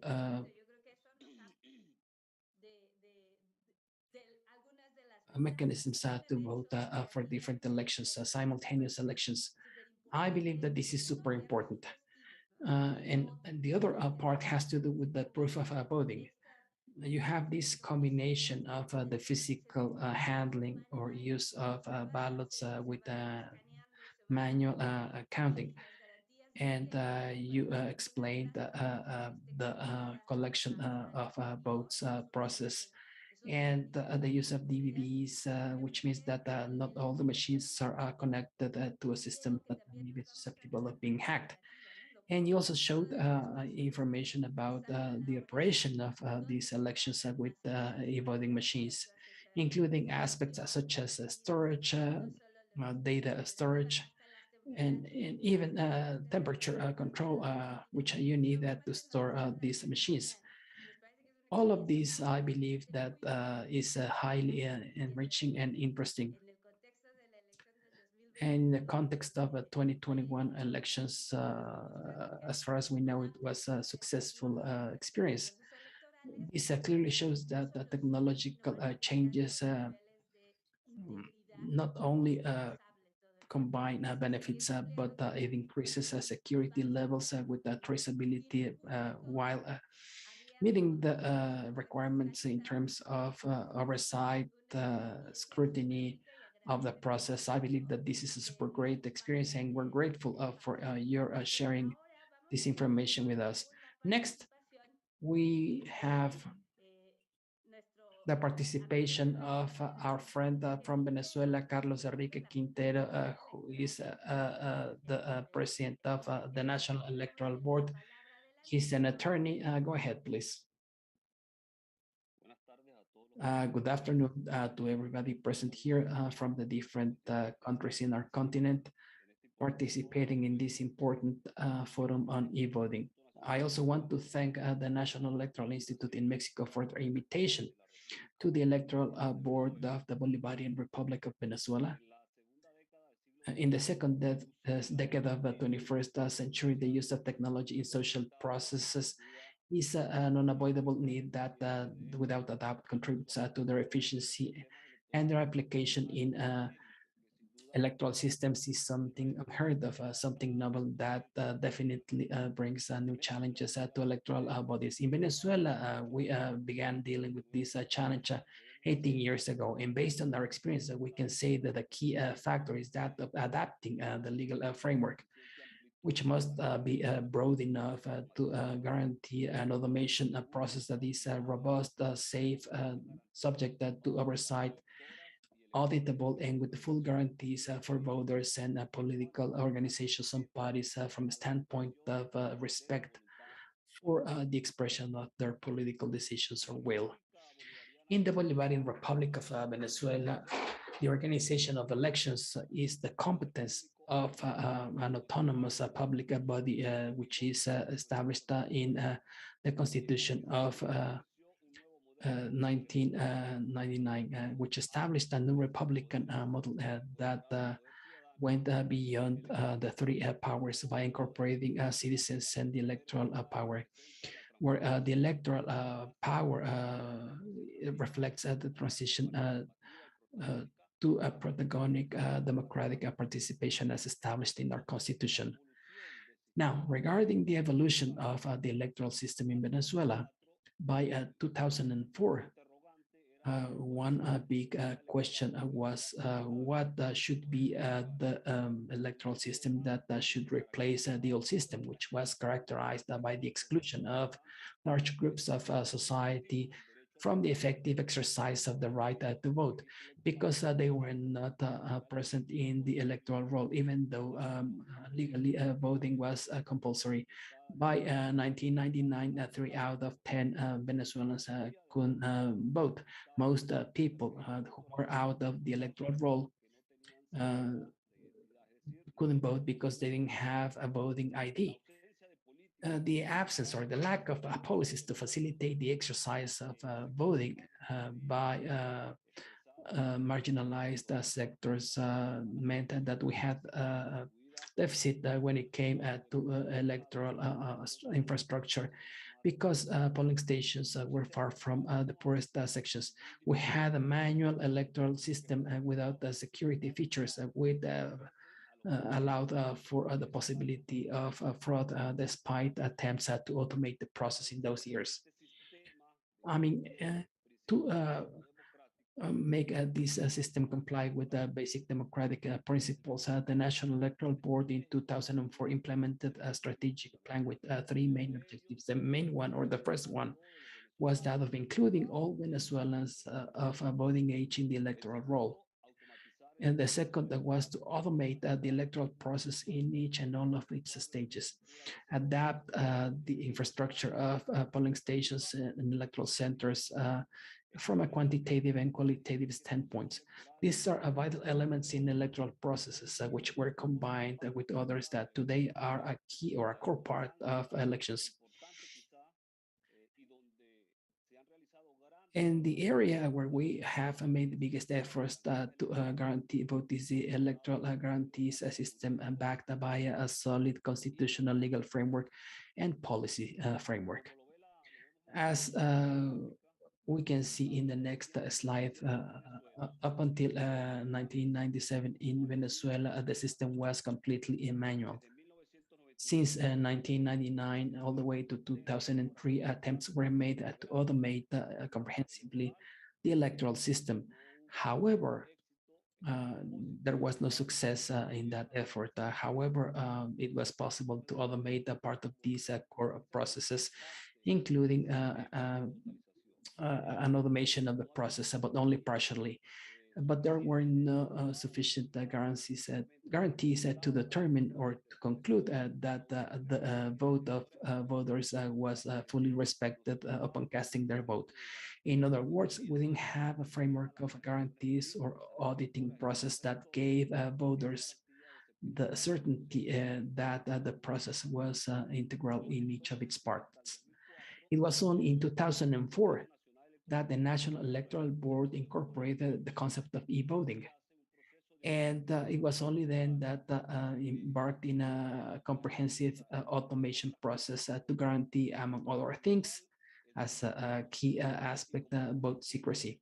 The second point was the incipient process of technical audits all throughout the electoral process, where technicians from political parties can certify and audit the software data and set up files in its different stages so that you can always have control of this chain of trust from a technical standpoint to confirm that whatever was audited will not change in later phases. In 2012, the National Electoral Board re-engineered the electoral system by incorporating a process of biometric authentication as a key and main process, which was an innovative feature because with that process, we were able to provide more security to the system. And that allowed us to guarantee the principle of one voter, one vote, because that process, among its main mechanisms, has a process to identify and authenticate the voters through their fingerprint prior to casting their votes.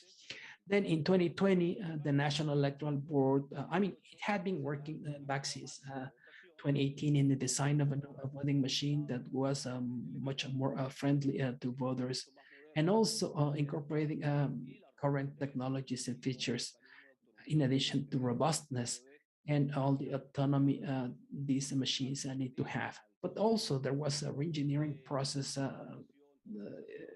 for the software in terms of oversight and scrutiny audits with more agile processes to guarantee and increase the level of transparency when it comes to audits by political parties, but also by international observers that come to observe our electoral processes. We can see as part of this scheme, we can see the electoral process, which has several subsystems. And these subsystems are combined to interact between them to provide the final output, which is the full system for elections. In Venezuela, of course, we have automated the core parts, including the voting process itself, the vote counting process, transmission of results, and the process of announcement of official results and the dissemination of results. But in addition to that, we have developed systems such as the electoral roll system, which guarantees that the database of the electoral roll includes all voters, and all voters can change their information if needed and register with a validation process that includes a fingerprint identification. We also developed an automated process for the registration of candidates, which means that political parties can register their candidates for the corresponding elections. We're talking about the faster system that eliminates a lot of red tape and makes this registration of candidates process more efficient. In addition to that, we have automated the system for accreditation of witnesses, including those from political parties with credentials or IDs through an automated system. We also have a training system for polling station officers, which means that the polling station officers can access the system over the internet. They receive a training and they get a certificate that appoints them officially as polling station officers. We also have a media monitoring and oversight system, which is important because during political campaigns, we can follow up on social media content, including radio and TV, in addition to all the tools used in political campaigns and resources used in political campaigns to make sure that they comply with the legal requirements and in this process. We also have a training system for technical operational staff uh, responsible for operating e-voting machines, including technical support training. This is a system that allows us to guarantee that our technical staff has the knowledge necessary to operate the e-voting infrastructure deployed for elections. In this general figure or a slide, we can show the structure of the Venezuelan electoral system. On the left, we have the legal and policy framework, which regulates the electoral process. And at the top, we have the data generation process, including the voters list, which is used in elections. That includes the names and information of all voters, including their fingerprints. And in addition to that, we have data on candidates and political parties or organizations that have registered candidates to participate in elections. These processes inform core processes such as the actual voting, vote counting, and the release of results systems, which are processes that generate data for electoral materials used in polling stations, in addition to the setup and production of machines required for electoral processes and their operation, which includes training for all the staff participating on elections. The final result would be ideally an election day or elections that satisfy the expectations of voters and political organizations. Now, in regard to the Venezuelan automated system, I should also mention that its main characteristics is that we use e-voting. I mean, votes are deposited into the e-voting machines, which guarantees the secrecy of voting with respect for the principle of one voter, one vote, and the integrity of data both in during the voting stage and the vote counting stage, as well as the transmission of results phase and the final count of results. The machine will print proof of voting, which allows voters to certify or confirm that their vote or the expression of their decision was recorded by the e-voting machine through this proof of voting on paper. And then with a QR code, we can print the tally sheet, which with processes that are very simple when it comes to the issuance of the legal documents required for the process to declare the winners in each election. Another key characteristic is that the system can be audited in all its different stages, guaranteeing a chain of trust, which is a key element when it comes to the participation of political parties because they can certify that whatever has been audited was not tampered with. Now, in regard to the e-voting machine hardware, we're talking about modern machines with essential technical features that are adapted to our electoral e-voting system model, including biometric authentication features.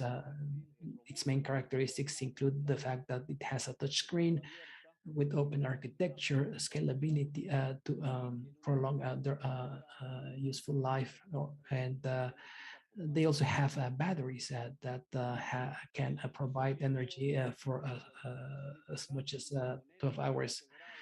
And we also have another device integrated or built in into the machine to authenticate the identity of voters, excuse me, prior to casting their vote through their voter ID and their fingerprint. Once the identity is validated, this device allows for the voter to cast their vote in a safe manner.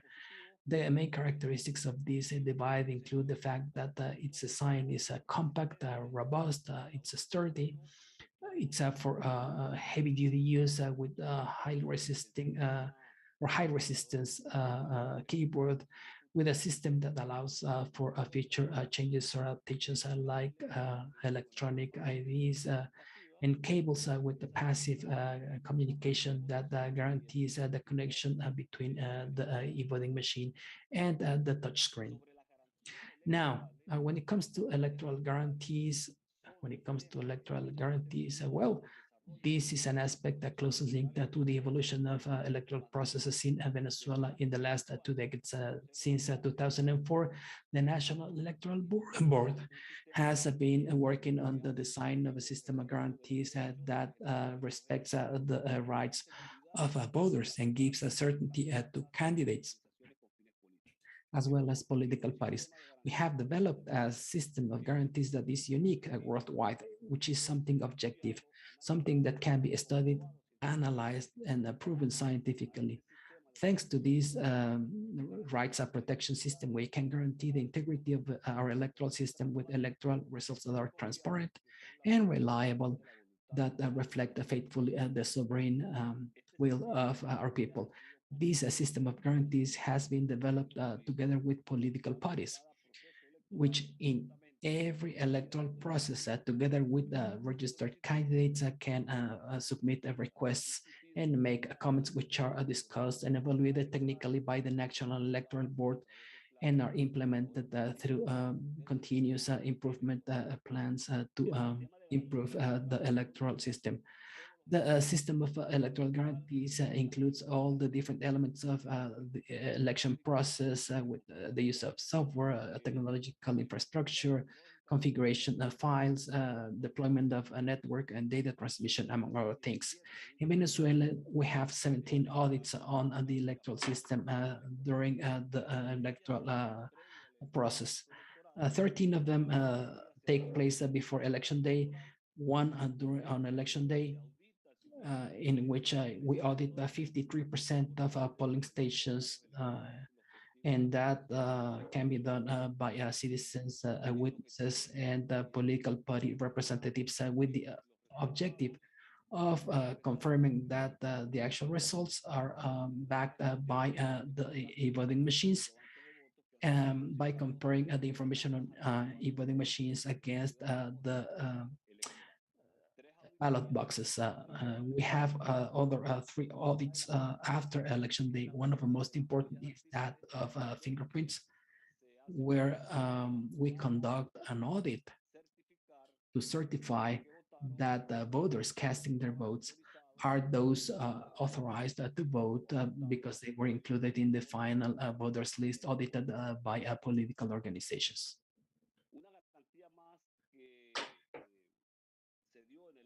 Another guarantee that was offered in 2021 when we elected governors and mayors is when we also included the QR in the certificate, where the witnesses of the bodies that participate can scan this QR code where they can read the results of the polling station, and they can also share it to their computing centers so that later on they can compare these results with the results that are officially published and on the web page.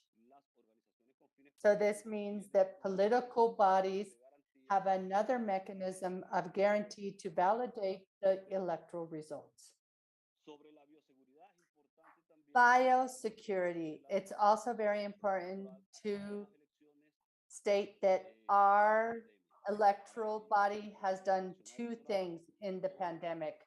There was a challenge to develop protocols of biosafety to protect the health of all the constituents and technical staff that is deployed nationally for elections.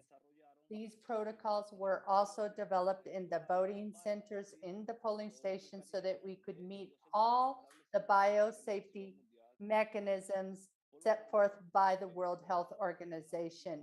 So this is an additional guarantee to a consolidated process that we have within our electoral program.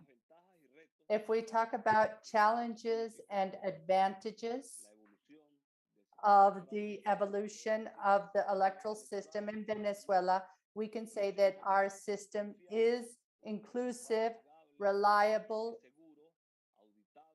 user-friendly, it can be audited, it's accessible and neutral. It's also important to state that from the perspective of security, we follow a protocol that can guarantee the secrecy of vote. We guarantee one vote per person, the integrity of the votes, that it will not be modified. We protect the vote in the machine, and it continues to be protected until the tally.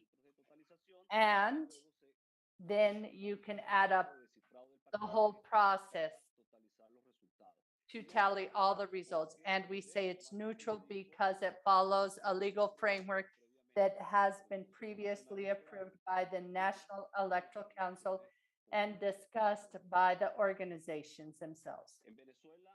In Venezuela, we have had more than 23 electoral processes since 2004, and we followed the Constitution of Venezuela. From the time we implemented e-voting, these elections have taken place year after year up to 2021, which was our last election for governors and mayors. We have also gone through 2 re-engineering processes in our voting system. So with no doubt, we are ahead in electoral systems in the world. In our electoral body, we open up the doors to support, with our knowledge, those countries that may need our support. And to conclude, dear friends, in the electoral body of Venezuela, I want to say that we wish you the best of success in INE in this important step forward to transform your electoral system that will no doubt will be a milestone in the democracy of your amazing country. Thank you all for your attention. Thank you very much, Carlos Enrique Quintero. It has been very interesting to listen to the evolution of technological adoption in the voting system of Venezuela.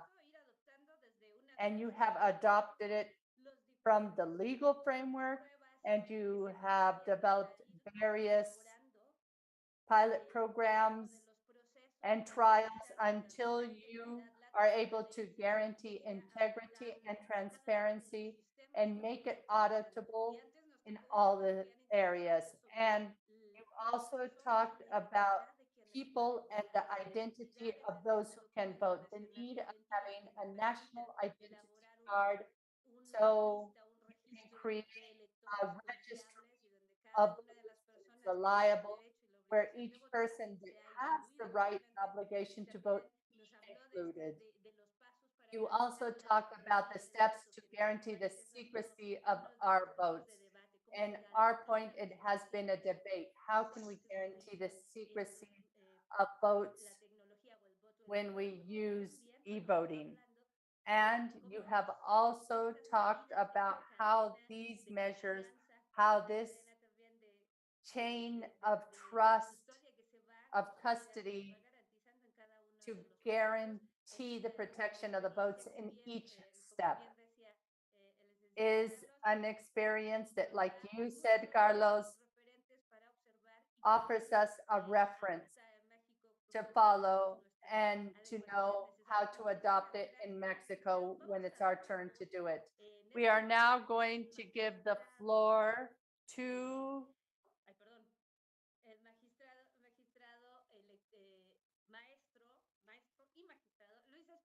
Justice Luis Espíndola Morales. He is right now in the electoral court of the Federation here in Mexico. So he now has the floor for up to 15 minutes. Justice, the floor is yours. Thank you very much, Councilor Norma de la Cruz. First of all, Good afternoon to all of you. For those following us in the virtual panel and social media. With all due respect and gratitude, I greet all of you who organized this discussion regarding e-voting and international experiences. We have in this discussion representatives of Brazil, Venezuela, Paraguay, Peru, and with their contributions have allowed us to understand the needs of each case and each country. And with no doubt, it helps us in Mexico in our need going towards e-voting. Locally speaking and state speaking, we have already begun with these processes, and this isn't the only example we have. The most important reforms do not necessarily go from the center outwards. They go from outwards to the center, and then they are replicated in the federation. And I think we should recognize the work of the local electoral institutes. I think that INE has been doing a really good job in implementing and replicating these cases. I also want to say thank you to our counselor, Carla Humphrey, for inviting me to participate in this forum. And I also want to talk about some aspects that we have in Mexico regarding concerns that should be reflected on, as well as the need of adapting processes and procedures, and also all the logistics and structural capacity, institutionally speaking, to be able to go down a gradual path to the implementation of e-voting. First of all, we must understand what we want. If we want a dominating e-voting model, and if this is the case, what kind of model do we need? Are we going to do it through an electronic ballot box? Are we going to do internet voting? Are we going to use mobile mechanisms through cell phones, smartphones, and tablets?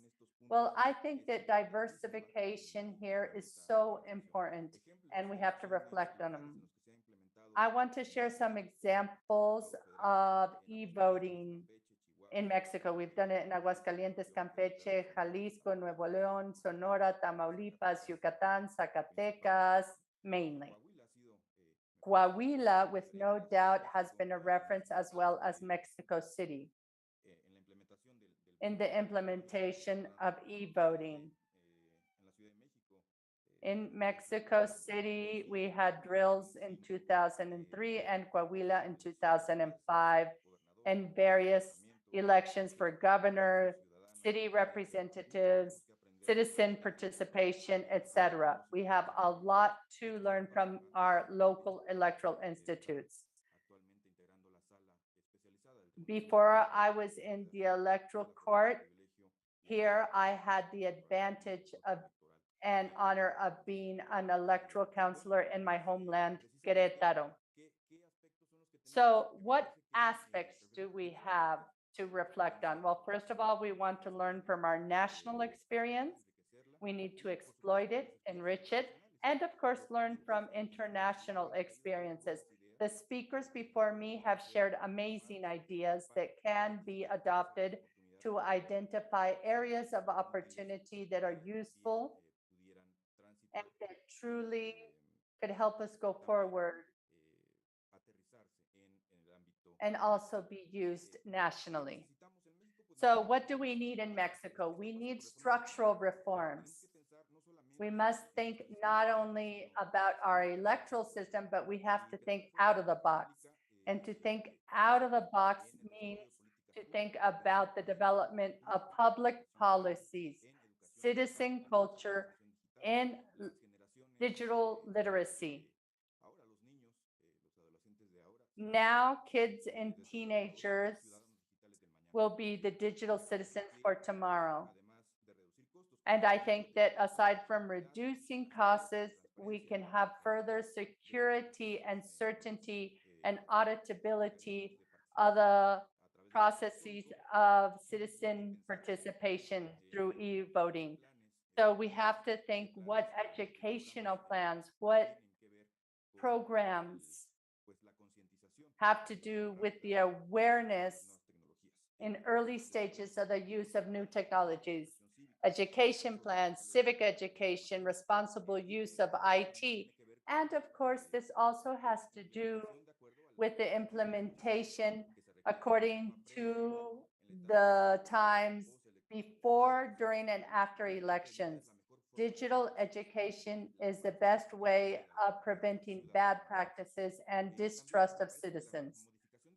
Also, I think that the modification of the organizations themselves, because right now they are organized for traditional voting. So we have to modify structures and bodies inside INE, inside the local electoral institutes, and we have to think about specialized areas for logistics and development of new technologies, and of course of e-voting.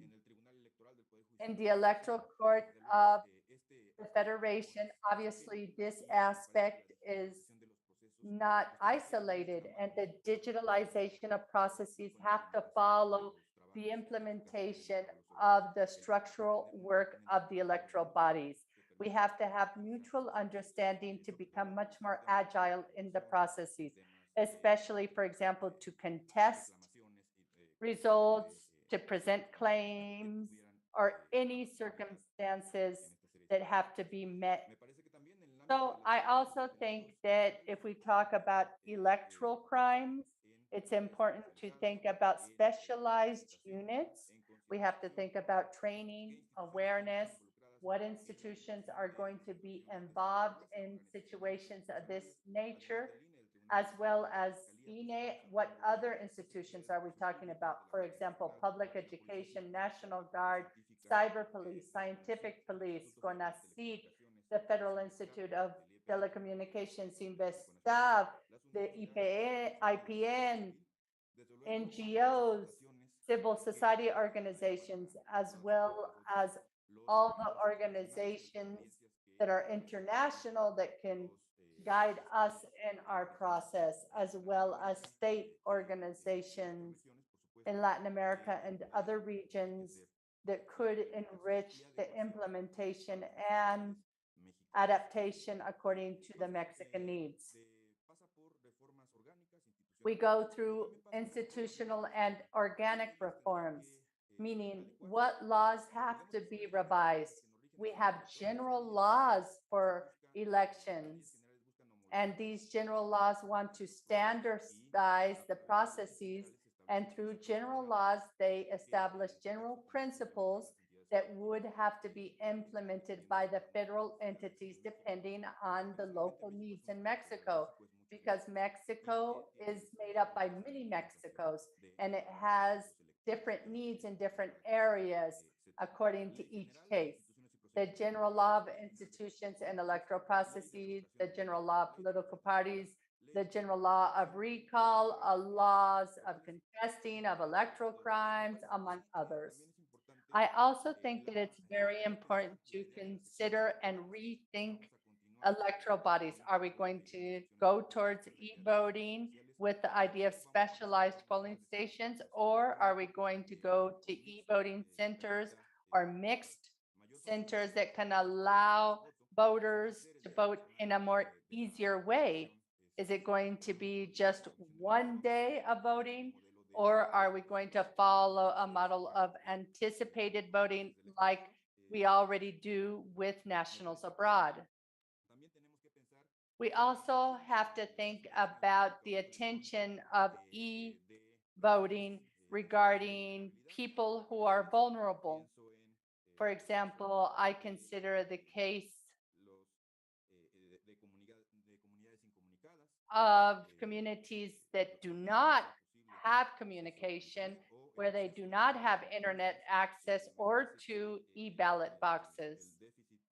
I think that the deficit of communication mechanisms and IT should be addressed for persons with disability, people who are in hospitals, people who are traveling, people who are in prison. I think we must think in all of these circumstances.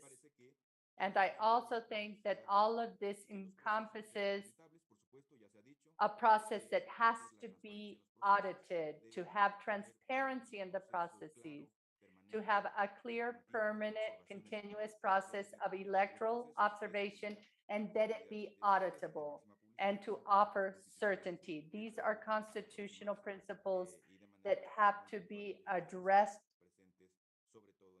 in e-voting and eliminate any doubts or myths that can arise from this. Digital education is so important to eliminate any myth, any circumstance, or any issues of this nature. So we must rethink aspects. The Mexican state has to act jointly. I think that dialogue and collaboration and contributions on behalf of all bodies has to be continuous and permanent. And of course, I think it has to be an important part of it. So what benefits do we see? Well, there have been studies in Mexico that say that we could reduce costs. At least we would save at least 70% of the current costs of traditional voting if we go from traditional voting to e-voting. And I also think that we have to think out of the box, which does not only imply the implementation of e-voting in the previously mentioned cases, but also in cases of INE and also with the local electoral authorities through union elections, citizen consultations, youth consultations, etc. So I think that this promotes a culture of democracy, and it also includes participation through e-voting in an ordinary daily way that is right next to our citizens. I have participated in a gradual and constant process of the implementation of e-voting. I think we have to go from traditional voting to e-voting in a very gradual way, maybe an agenda of 2030 for e-voting. And it would have to follow a process of steps forward. So I think we have to go from traditional voting to e-voting with pilot programs. And then we would go to like a mixed format where you would be using both ways of participation, following the traditional voting and e-voting, and then go dominantly to an e-voting system with, of course, some exceptions of traditional voting. I think that that's what I could share with you. So once again, I want to thank you for inviting me to participate with you in this dialogue. So I'm here to serve you. Thank you all. Thank you very much, Justice. You have made very interesting reflections because yes, what kind of electoral system do we want, not only for the coming 5, 10, or 20 years, but that we need to have a national strategy, a civic education that is digital, because if we do not close the gap, instead of having mechanisms of inclusion, they could isolate others even further, because as we know, Mexico is very diverse. We have various traits and degrees of development. There is a need for structural electoral reforms that will redefine our system. How are we going to vote? Is it still sustainable to do it all the same day and during the same hours? Do we have to explore other options of voting in an anticipated way? We've already had pilot programs doing this. And I love this focus of doing it gradually, of taking steps forward. In Venezuela, we heard that it took them more than 20 years. So we also have heard from Peru. They have been doing it gradually. We are now going to hear from Brazil, and we see how it goes hand in hand, because electoral governance is not only related to political parties and organizations, but also entities of the state that can guarantee that each one of these steps during the process and its measures can offer guarantees of transparency, that it's traceable, that it cannot be manipulated or tampered. And of course, we have to have inclusion when we design these reforms that will show us the path forward. How are we going to apply them? And in each stage. I think that you have given us a lot to reflect on and to feed this discussion of what type of elections we want for 2030, 2040, 2050, especially when we have a young population that every year become citizens that are voting once they are of age. So now we have these digital generations, and we see how they are related with technology. And it's very different to our generation that are from the past century. And little by little, we have become more digital in this global world. We had cassettes in the past. Now we are on social media. So, Justice, thank you so much for your intervention. So now we are going to listen to the video of Dr. Piero of OMPE.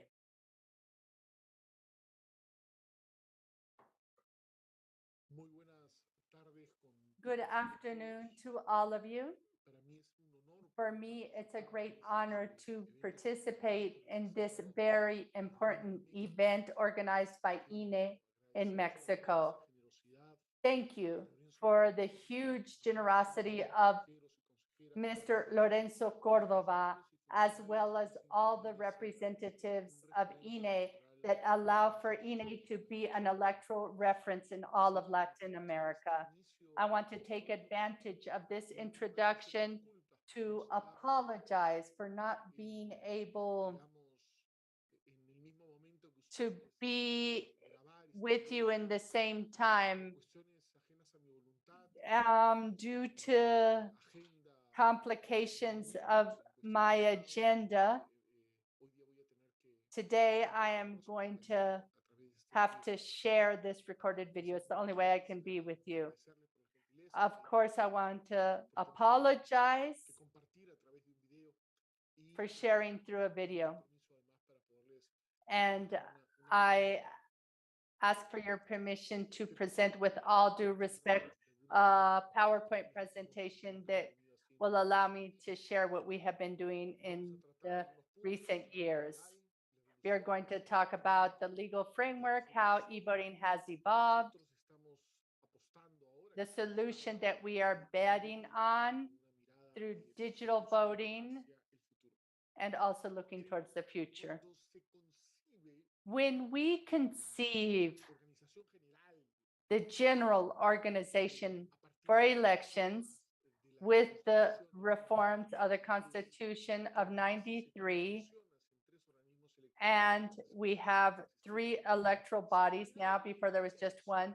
So we create the organic law on elections that is there to deal with all the popular referendums participation, control, and elections, they be national or local.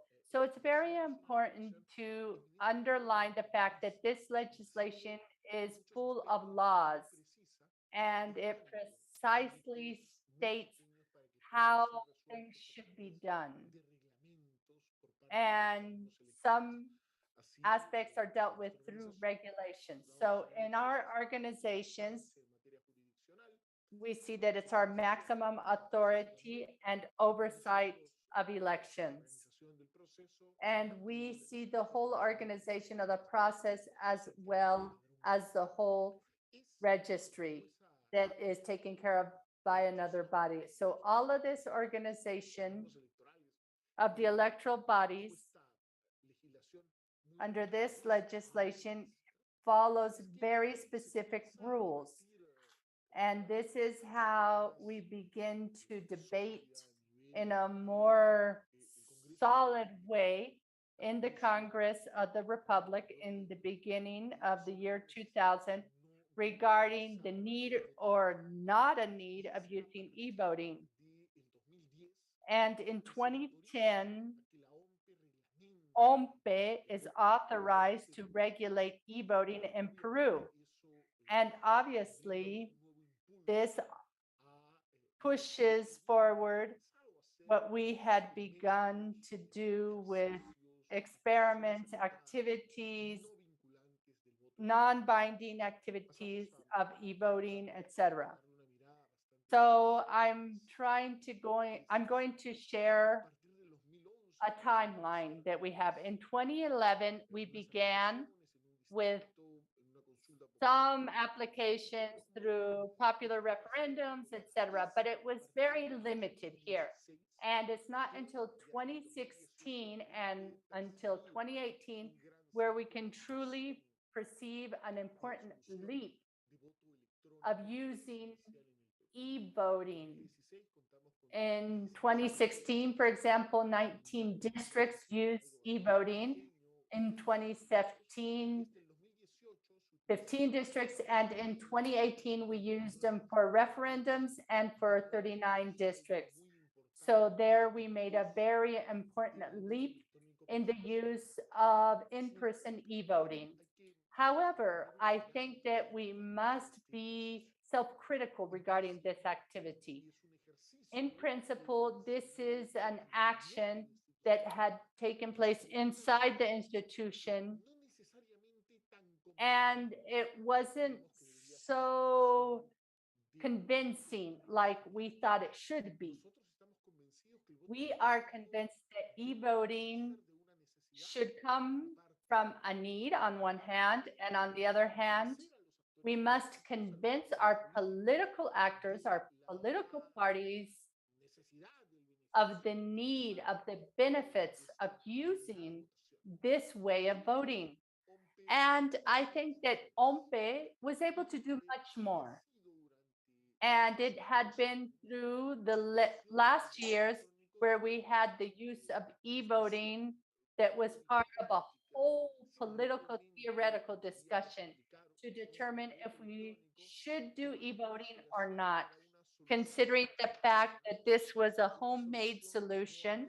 It was a solution that never before had been audited, and that it was not necessarily convincing the great majority of the political actors and candidates and political parties. And that's the reason why when we arrived in 2020 in the institution, one of the first decisions we made was precisely to stop using e-voting, to stop the use of e-voting. Not because it didn't work well, not because there were errors in the counting of votes. On the contrary, we thought the process was pretty useful. We believed, however, that in order to be able to implement the e-voting solution, we first needed political consensus. We needed to win over or convince political actors of the need of applying these systems, especially taking into account that the application of the e-voting system required a minimum investment that was significant for its implementation. And this process had to be audited. And of course, that auditing process should involve academicians, political parties, and authorities, so that we could increase the level of trust in e-voting, especially taking into account that we were moving away from paper voting, this logic of a black box that is involved in e-voting systems, because it basically leaves the counting of votes in the hands of those who had designed or implemented the system. I mean, it is the machine that takes over the function of counting votes, as opposed to citizens or polling station officers, which in our case were elected randomly in the presence of political parties. So electronic voting could be understood as a leap of faith. I mean, it was not audited. Software and hardware were not made available initially to political parties, which means that we had a major responsibility. And because we not only organize elections, I once heard somebody we all know who is Alejandro Tulio, who is one of electoral administrators, well renowned, that we not only, he said that we not only manage elections, but we manage people's trust. And that was important when it came to the implementation of the voting system, because we had to figure out a way of reaching that consensus so that we could adopt this solution that incorporated the use of technologies and improving aspects that required improvement in Peruvian elections. As you can see in this image that I'm showing, you can see that initially we used with cards that were rotated initially with a touch screen, a tablet.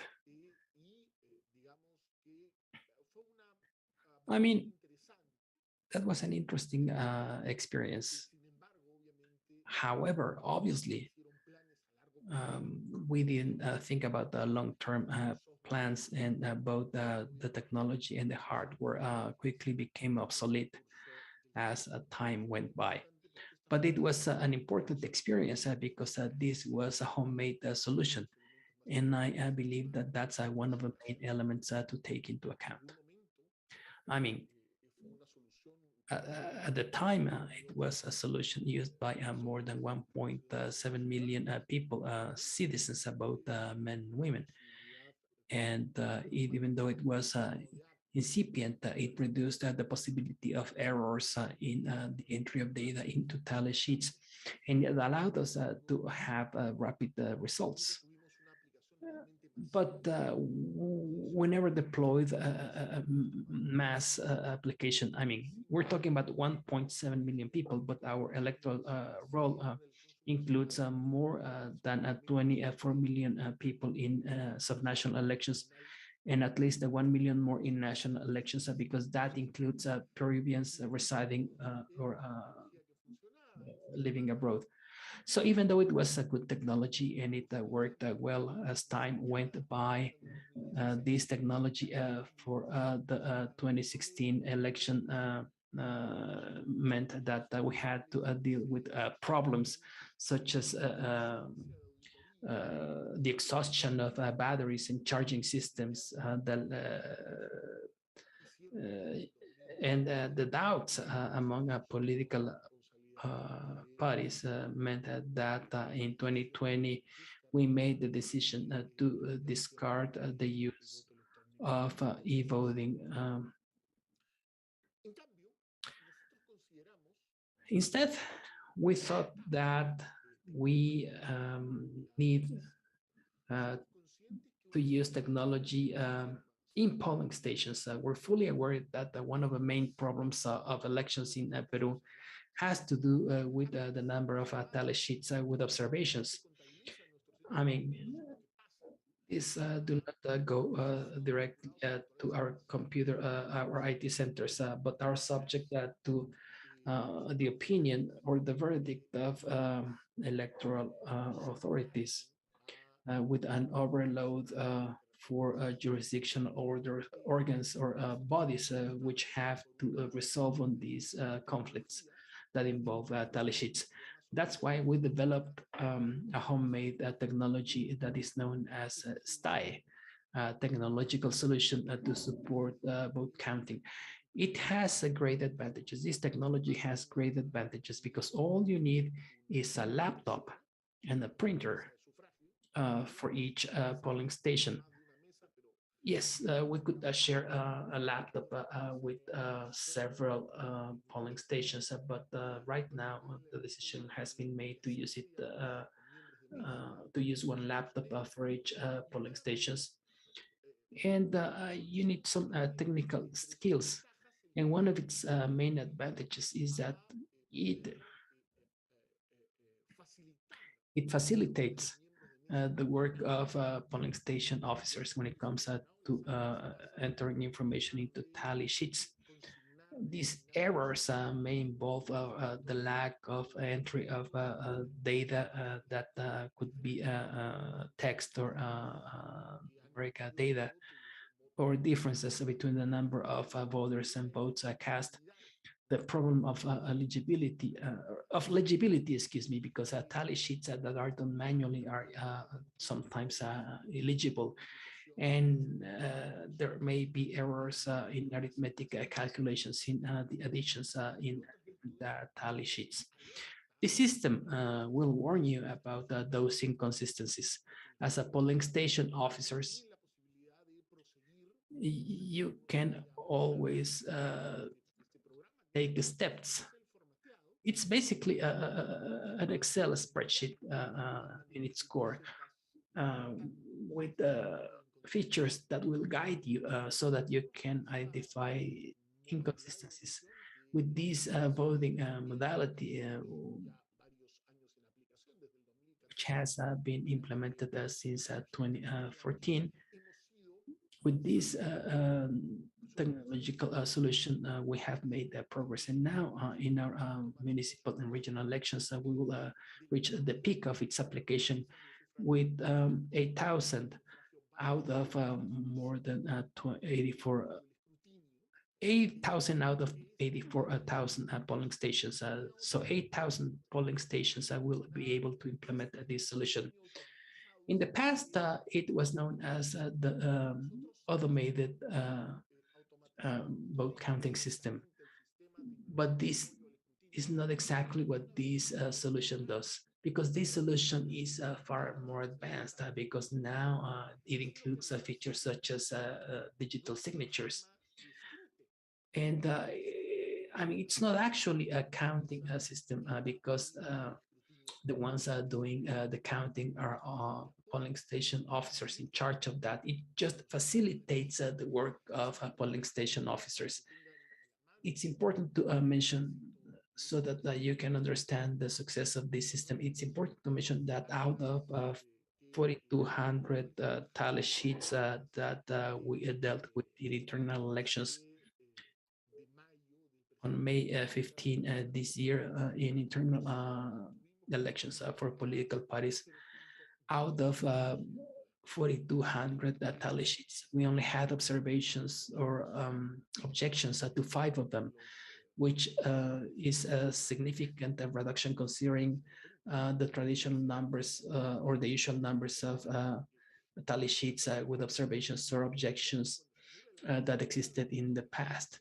Because every time there are objections on tally sheets, typically those votes are annulled or discounted, which means that the reduction in the number of tally sheets with objections or observations will increase the number of validated votes. So this helps us in the process of enforcing the rights or fulfilling the rights of citizens. And in the latest elections, this experience only confirms that this is a system that is working for Peruvians, and it's working well. And the vote counting process is public with incorporation of technology. And it is also a great help in a key aspect, which is that of entering data into tally sheets, which is one of the main challenges or problems that citizens assigned to polling stations face. So it's also important to say that the perception of this technological solution that we have implemented for polling station officers and vote counters and vote counting officers is positive, because it simplifies their job, because it helps them, because it reduces the time required for entry of data into tally sheets, because everything is more agile. However, we believe, and our bet has to do with the evolution of this process.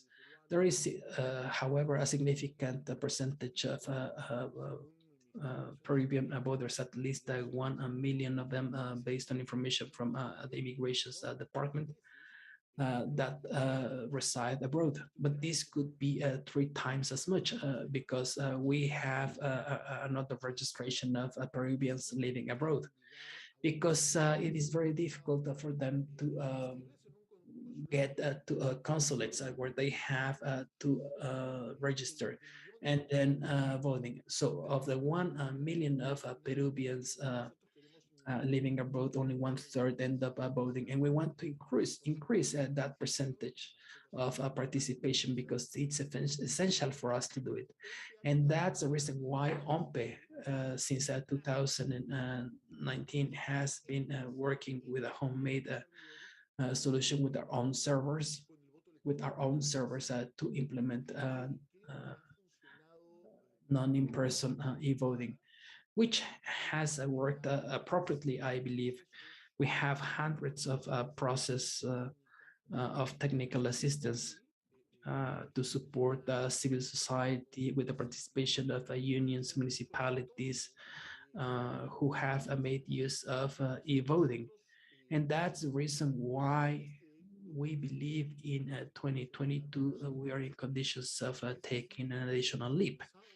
And that's how we have started developing a non-in-person e-voting system, which involves not only the use of emails or envelopes, but basically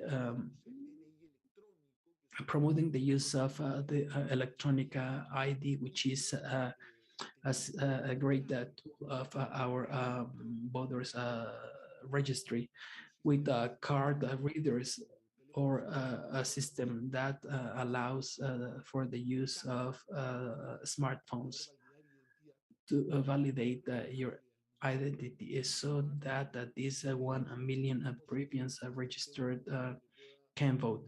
Hopefully, this will be an element that will promote the participation of more Peruvians in elections, and that can also increase their participation, but also making it easier without voters having necessarily to get to a consulate. So we're betting on the use of smartphones. So this year we began implementing the process of design of this system on the cloud for its mass use by voters residing abroad. And hopefully we will have it ready within 2 or 3 years, especially considering the general elections in 2026. Obviously, an important aspect for us is to combine this with the mass use of the electronic voter ID, because this will allow Peruvians to vote in a secure manner, regardless of where you live. In principle, this is being designed with Peruvians living abroad or residing abroad in mind.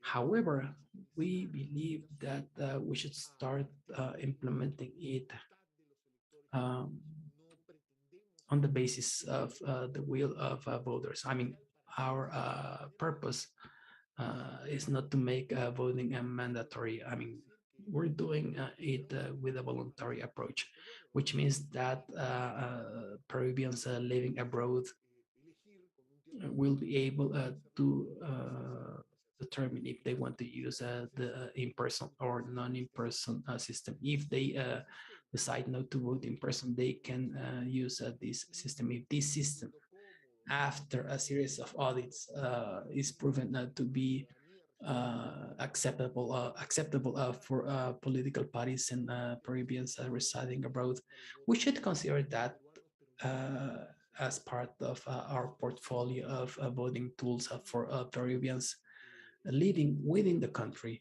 We're fully convinced of the importance of technology and how the safety features of e-voting cards and the development of this homemade system will allow us to improve electoral processes outside of Peru and in a second stage inside the country. So we're developing it with a lot of seriousness. We're executing the project. We actually have plans to have an external audit, an international audit, following the example of some exercises in Mexico. We want to follow the same line in the sense of having better technological tools available that allow us to provide better electoral services for Peruvians um, abroad and then Peruvians living in the country. The advancements of electronic voting processes are closely related to the need to facilitate the voting of voting process for Peruvians residing abroad. There has been a sustained drop in the participation of Peruvians living abroad in general elections. So we believe that this e-voting system, which is a homemade solution, will allow for the active participation of Peruvians living in other countries. Also taking into account the fact that since the 2021 general elections for the first time, there is a constituents of Peruvians living abroad with 2 representatives, which means that it is increasingly important to facilitate the voting of Peruvians living abroad. I want to take more of your time. I would like to thank each and all of you for your generosity.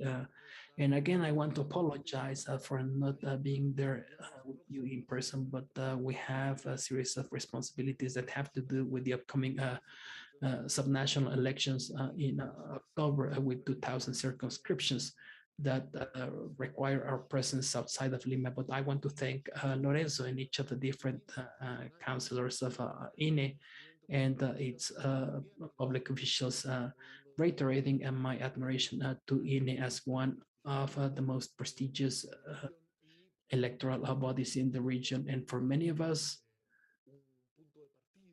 a starting point, a model to reflect on what the electoral organization is all about. Thanks a lot. We just heard the Peruvian about the Peruvian experience, which also shows how they have been gradually adopting these technologies and how they have been experimenting with the different tools.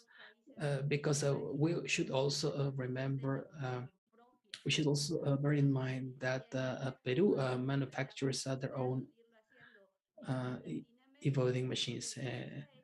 And this has been a gradual process. They have done it with electoral districts where they have implemented the use of these e-voting machines. But he also gave us information about the system to count votes. And these,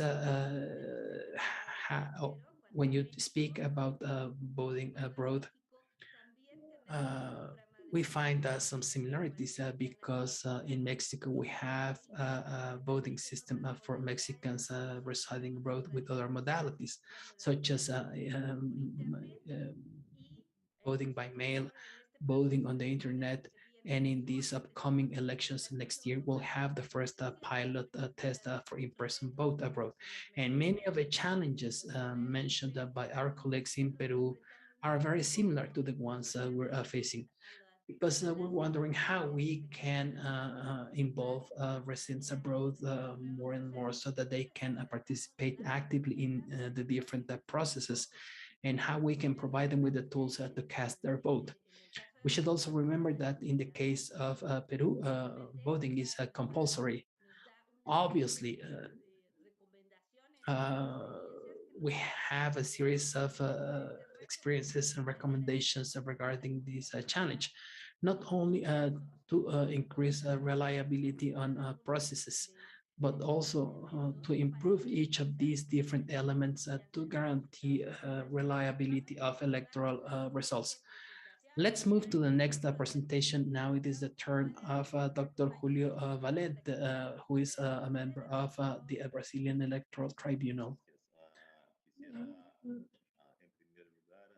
First of all, I would like to apologize because I will speak in English, and I would like to thank Ine for the invitation to participate here today. And I would also like to thank my other colleagues and the moderator, Mrs. Norma de la Cruz. I'm going to speak English, and I feel more comfortable. And next time, I promise, next time we meet, I'm going to try Spanish. I'm working hard on my Spanish, you can believe me. And I divided this talk, this lecture, I have 15 minutes, in 5 sections. The first one is I'm going to talk about a little bit about the technologies that we use here in Brazil. You probably know that in Brazil we use electronic machines. Our electoral system is mostly automatized. It uses computerized solutions throughout the electoral process. I'm going to talk about a little bit about the experience deciding whether to go to follow this trail, to go to this path, and to choose to computerize the electoral process. And I'm going to talk about a little bit also about the process of selecting a type of technology, our major successes and failures. And I hope that we can share experiences with this outline of ideas.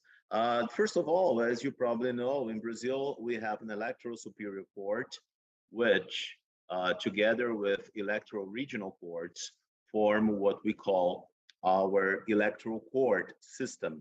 We depend heavily on our electronic voting machines, which have been a very successful experience in the last 25 years. Our electronic voting machines have brought to the electoral system, to the electoral process, some very positive characteristics as accessibility, the ease of use, and this accessibility and this ease of use has made it possible to encompass portions of the population which were not exercising their right to vote. Like, for example, indigenous people, people with visual disabilities, or the illiterate. This is because we believe, and we have seen this for sure, that the use of keyboards is universal. Anyone can use keyboards. And if these keyboards have some kind of aid, some kind of media like visual or audio media, it can encompass even the blind or people with serious disabilities. We have a plethora of information systems that go throughout the process, from the registry of candidates and electors up to the broadcasting of results. And as I told you, we depend on some technologies as biometric identification through fingerprint reading, And we also have our solution, our electronic voting machine is not exactly a DRE machine, but it's a TDRE. It's a trusted direct recording electronic equipment, which means that it has specific hardware that is embarked in the voting machine that ensures the use of our software. So I'm going to talk a little bit about the experience. You probably don't know, but we've had a very difficult story in Brazil of electoral frauds and electoral violence towards electors and elections. This has led us to the decision of automatizing, of using computerized solutions in our elections. And this has made it more easier for the population to accept the change. I believe we started the change in mid-90s, and I believe it was a very welcoming atmosphere that we had at those times. And the general acceptance was really good. We didn't have problems. We didn't have cultural problems because the machine is based on very simple, intuitive, user-friendly access, as I told you, with a keyboard. And we have not had problems with general acceptance of new technologies. In mid-90s, we were still very hopeful of new technologies as the solution of our problems. But however, recent years, as you probably know, have proved to be the most difficult for us, with a great set of attempts in Brazil at retroceding in some aspects. Last year, for example, we've had a very big discussion in the country concerning the necessity or the need to print the ballots. It reaches a philosophical point of view. I personally don't believe in printed ballots. I believe printed ballots are not the solution because once you print ballots, you need to recount. When you need to recount the votes, you have to solve reconciliation problems, which are not solved in the literature, in the scientific literature yet. So as you have reconciliation problems, you're probably going to have to choose one day between the electronic machine and the physical ballots, which one you will believe. This is not an easy solution, and it tends to the belief that the physical ballot is the solution because it's physical, but it is a misbelief. It's not necessarily true because the physical ballot is also the fragile point in the solution. The physical ballot does not guarantee the authenticity and the integrity that the digital ballots, the digital form of voting guarantee. But after a lot of discussion in Brazil, this year has seen a greater awareness of our society of the importance of defending our electronic system. In Brazil, as I told you, we have an architect. We developed the project and the architecture of the electronic machine. It is developed, it is sustained and updated by the Electoral Superior Court. It means that we don't use an off-the-shelf equipment. We don't buy the equipment. We developed the equipment. We have engineers that have developed the solution. And we have developed a model which I believe it is adapted to our reality, which is very difficult. We have a continental country with very difficult to reach places and immense differences in infrastructure throughout the country. So we needed some kind of machine that could be used in the Amazon forest and that could be used in the capital of the country, Brasilia, and that could be used in São Paulo, which is our most developed city. We do not, the electoral court system does not own factories. So we maintain the model through public tenders. We buy the models from private factories through public tenders regulated by laws And these selected factories provide us the machines which are audited by our team. If I could say some of describe some of the failures that we've seen, we have a story of 26 years already using the electronic voting machines in Brazil. We have started in 1996. We have started in major cities in 1996, and we have taken 4 years to include the whole of the population. So it took us 4 years to move from the physical ballot to the electronic voting machine. Well, the first problems, the major problems that we had were related exactly to the attempt of reinserting the paper ballot in 2002. After the first elections using the electronic voting machines, there was an outcry demanding the electoral court system to reinsert the paper, reinsert the ballots, the printed ballots. Well, we tried that in 2002, and this has proved to be one of our major failures because we've had a lot of technical and mechanical problems with printers. We've had the problem of reconciliation once you have the result in the electronic machine, and for example, you have to recount the paper ballots, and they have to be reconciliated because they are different somehow. How do you reconciliate these two things? This was something that we had to face in 2002. And it was more troublesome to safeguard the paper ballots also. Once you have the paper ballots, you have problems with custody and safekeeping of these ballots.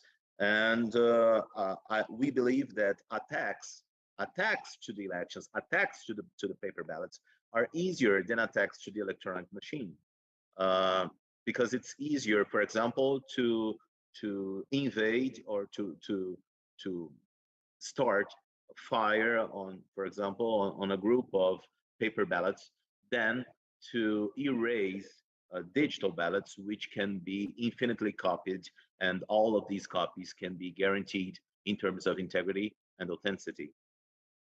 As I told you, there is a philosophical aspect to this discussion, which is the fact that paper is more fragile than electronic mechanisms, and there is the need to go through this paradigm shift. It's a cultural shift, and this cultural shift has been seen in many aspects of modern life. There is a discussion related to the understanding of the technological process, if it is necessary to understand or not the technological process, if the normal citizen, if the normal Brazilian should or should not understand how the machine works. We like to face this question with an analogy. In modern times, people do not understand the things they need to survive. We do not understand how airplanes work. We do not understand how pills work. So why should we understand how electronic machines work?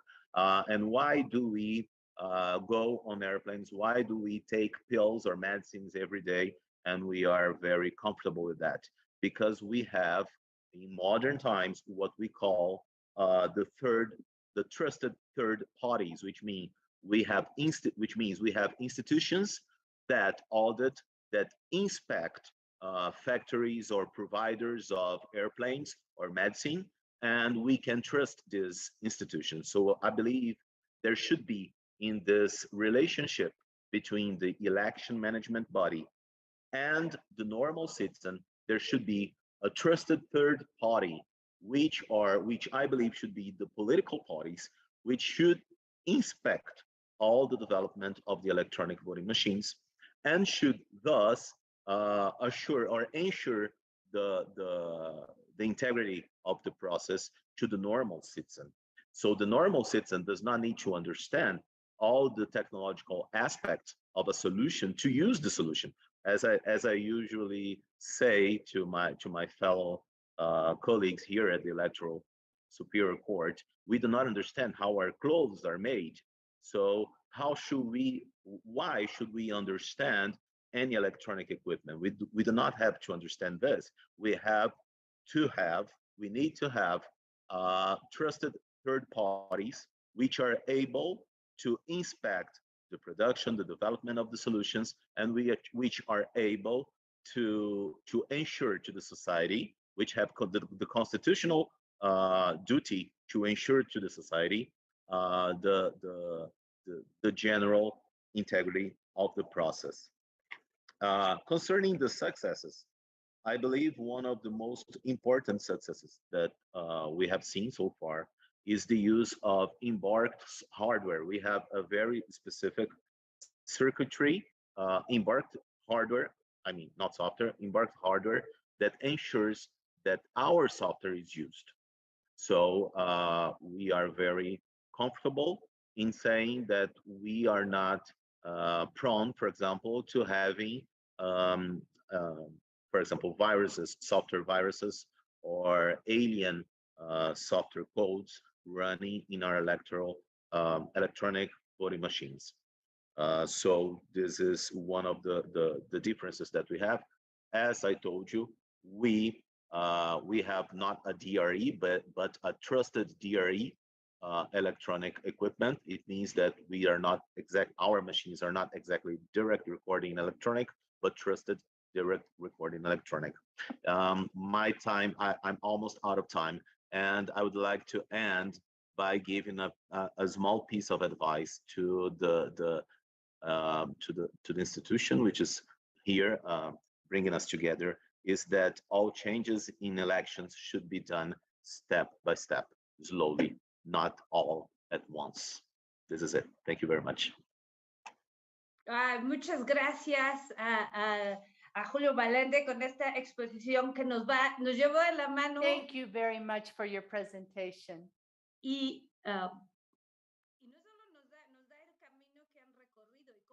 and it doesn't tell us what you have done completely, but we can see how over a period of all these years, in a short period of 4 years, you were able to become universal with e-voting. So it tells us that it's possible to make these leaps. It also tells us about the risks that they had to deal with. Number one, to offer a technological answer to respond to the distrust of electoral processes, and also a mitigation regarding fraudulent actions that could alter political willingness. And also, I think that you shared examples of how it's your own development, where you can have this autonomy that obviously goes hand in hand with the process of public bidding, with a legal framework to guarantee that all the phases of the process of organizing this be tracked, and also make it of easy access with an interface where people can see it no matter what the technological gap is, can access it. And of course, we take your advice because, of course, I think we all understand that we have to do these things step by step, following the legal framework, and adapt it to the digital reality we are in.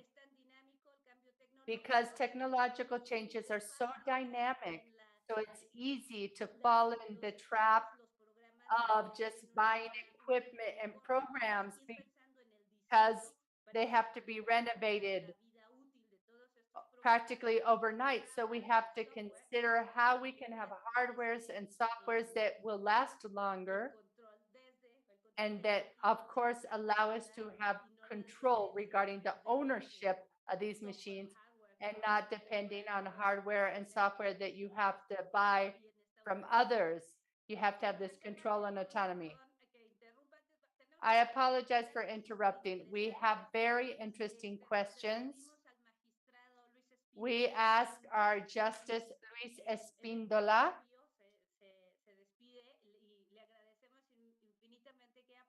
we want to say thank you to our justice because he had to leave. So I'm going to read the series of questions, and you will have each up to 3 minutes so that you can answer the questions.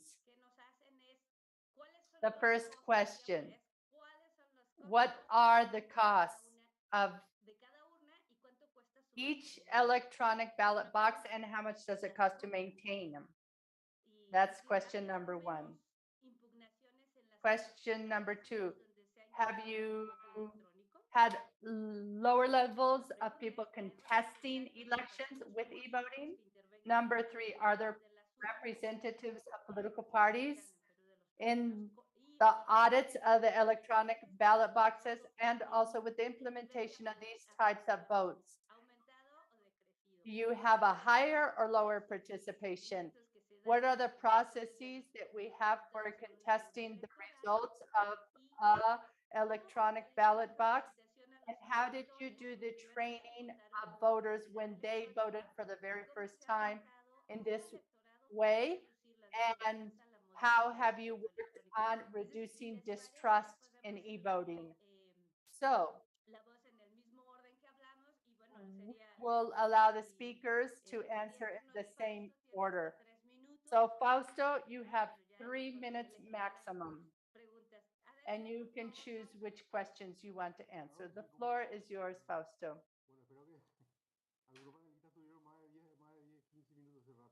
I think some people spoke more than 15 minutes.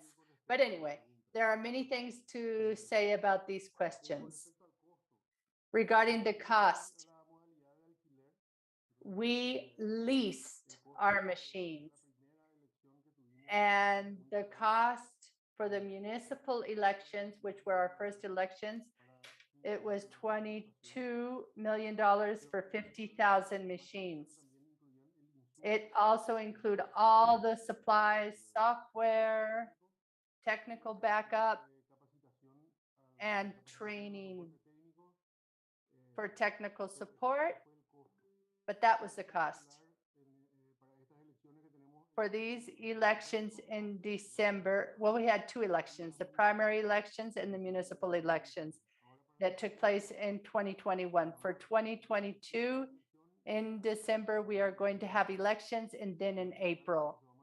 So these are going to be the general elections. So we are going to have to set up more polling stations, and it's going to be more complex. So we will have at least 22,000 machines, and the cost is $34 million. Regarding people contesting results, the contesting rates went down greatly. In official counting, for example, we have various stages to refute the results or to challenge the results. So after the votes, there's a certain period for any legal measures to be taken. And the numbers went way down because when we had to manually count, there were all these errors in the official minutes or certificates of the results. And so there were all these cases of people contesting the results. Okay, so now we have audits with the technical bodies, and we had 2 or 3 weeks of auditing of the technology. So we showed them the source code, and they could also work with the e-voting and see the results. Then after the elections, we had audits where we could also verify the contents of DVDs, of the chips, with the timestamps, and we also had audits on the day of the elections with the representatives of the political parties, and we could have a DVD of any machine to corroborate the results. That was the auditing process. I'm out of time. Okay. Thank you very much, Fausto. Now we are going to let Carlos Enrique to answer some of the questions. Thank you. Well, regarding the topic of costs of equipment, we always have to weigh the cost benefit because there is an intrinsic cost in manual elections. And the cost of a machine in the case of Venezuela that has a voting machine that has an authentication device to validate the identity of the voter is approximately $2,200 per machine. And we also have to consider the efficiency of the automation regarding times, higher certainty in processes. So this has to do with people challenging results. For example, in our electoral period, with the participation of the representatives of the political parties in the case of Venezuela, we have approximately 17 audits in each one of the phases. In the previous phase, we have 13 audits. And on the day of the event, we have one audit with the participation of the voters, political organizations, as well as witnesses of that organization. And then we have 13 additional audits. The fact that the organizations can have this chain of confidence and that they have participated in the audits, well, it means that they have higher certainty of the transparency of the process. And of course, the results are accepted by the organizations in a satisfactory manner. So this value is very important. The fact that we can offer electoral guarantees with the participation of the political organizations through auditing is a great advantage. Now, regarding the process of participation in Venezuela, the participation of voters in elections in 2004, when we, for the very first time, incorporated e-voting, the participation was of 80% in the referendum of 2004. And since then, we have begun to create trust of voters in this new automated system with the guarantees. So this has created good foundations. And now we know that the voters feel that it's safer, more reliable, and more secure. Now, regarding training of voters, how did we do this transition from going from manual to automated voting? Well, these are mechanisms that we call electoral fairs. And during the electoral periods, we have electoral fairs where we show them the machines, they can try out the machines. We also have internet drills to simulate the voting process. And the more electoral processes we have, well, there is more confidence in the interaction between the voter and the voting machine. So this transition is a very important process. Like I said in the very beginning, I had a presentation I wanted to share. Unfortunately, I wasn't able to show it. But I think that the previous steps are the legal framework because you have to have it for the development of the automated system. And then also what's important is for the electoral system of e-voting and for it to be successful, you have to have full guarantees that can be verified. It's not just an act of faith because the electoral body says it's that way. It has to be verifiable, and you have to have the participation of the technicians of the political organizations that will allow to guarantee the transparency of the election and the guarantee of the integrity of the software that is going to be audited, of the data, of the configuration. And This is going to be fundamental so that the political organizations can trust the electoral process and also share this process with others. Luis Enrique, thank you very much. So now it's your turn, Julio. Please share your answers to this question. So first, I'd like to talk a little bit about the costs. Our electronic voting machine costs around $1,000 to buy and to keep for a period of around 10 years of use. So each electronic machine is used for around 10 years and it costs around $1,000.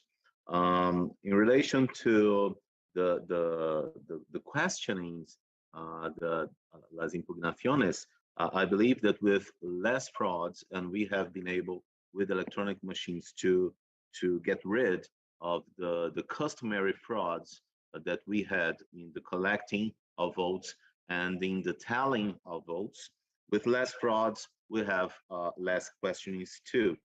In relation to the participation of political parties are supposed to be in Brazil the trusted third party, which I mentioned in my first intervention. There must be third parties in this relationship between the election management body and the electors, and this third party must be trusted by the population, by the society. And we believe that the political parties, as well as the National Congress and the Supreme Court, should be these trusted third parties, which should inspect and participate in the development of the solutions. In Brazil, political parties do inspect the development of the software, and they do test the hardware.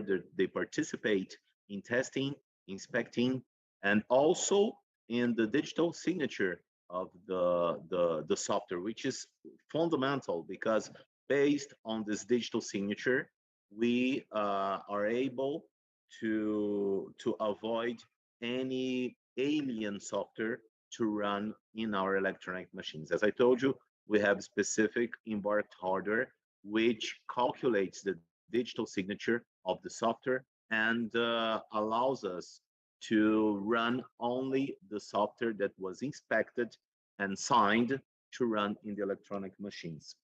To finish, as for the cultural shift, the education of the population, I can only relate to the experience that we had in Brazil. In Brazil, when we began this process, we took the electronic machines everywhere, to shopping malls, to TV programs, to schools, and to squares. And I believe this is the most important thing. Once you begin, it is fundamental to broadcast the information as possible, the most possible, and to take the electronic machine everywhere. That's it.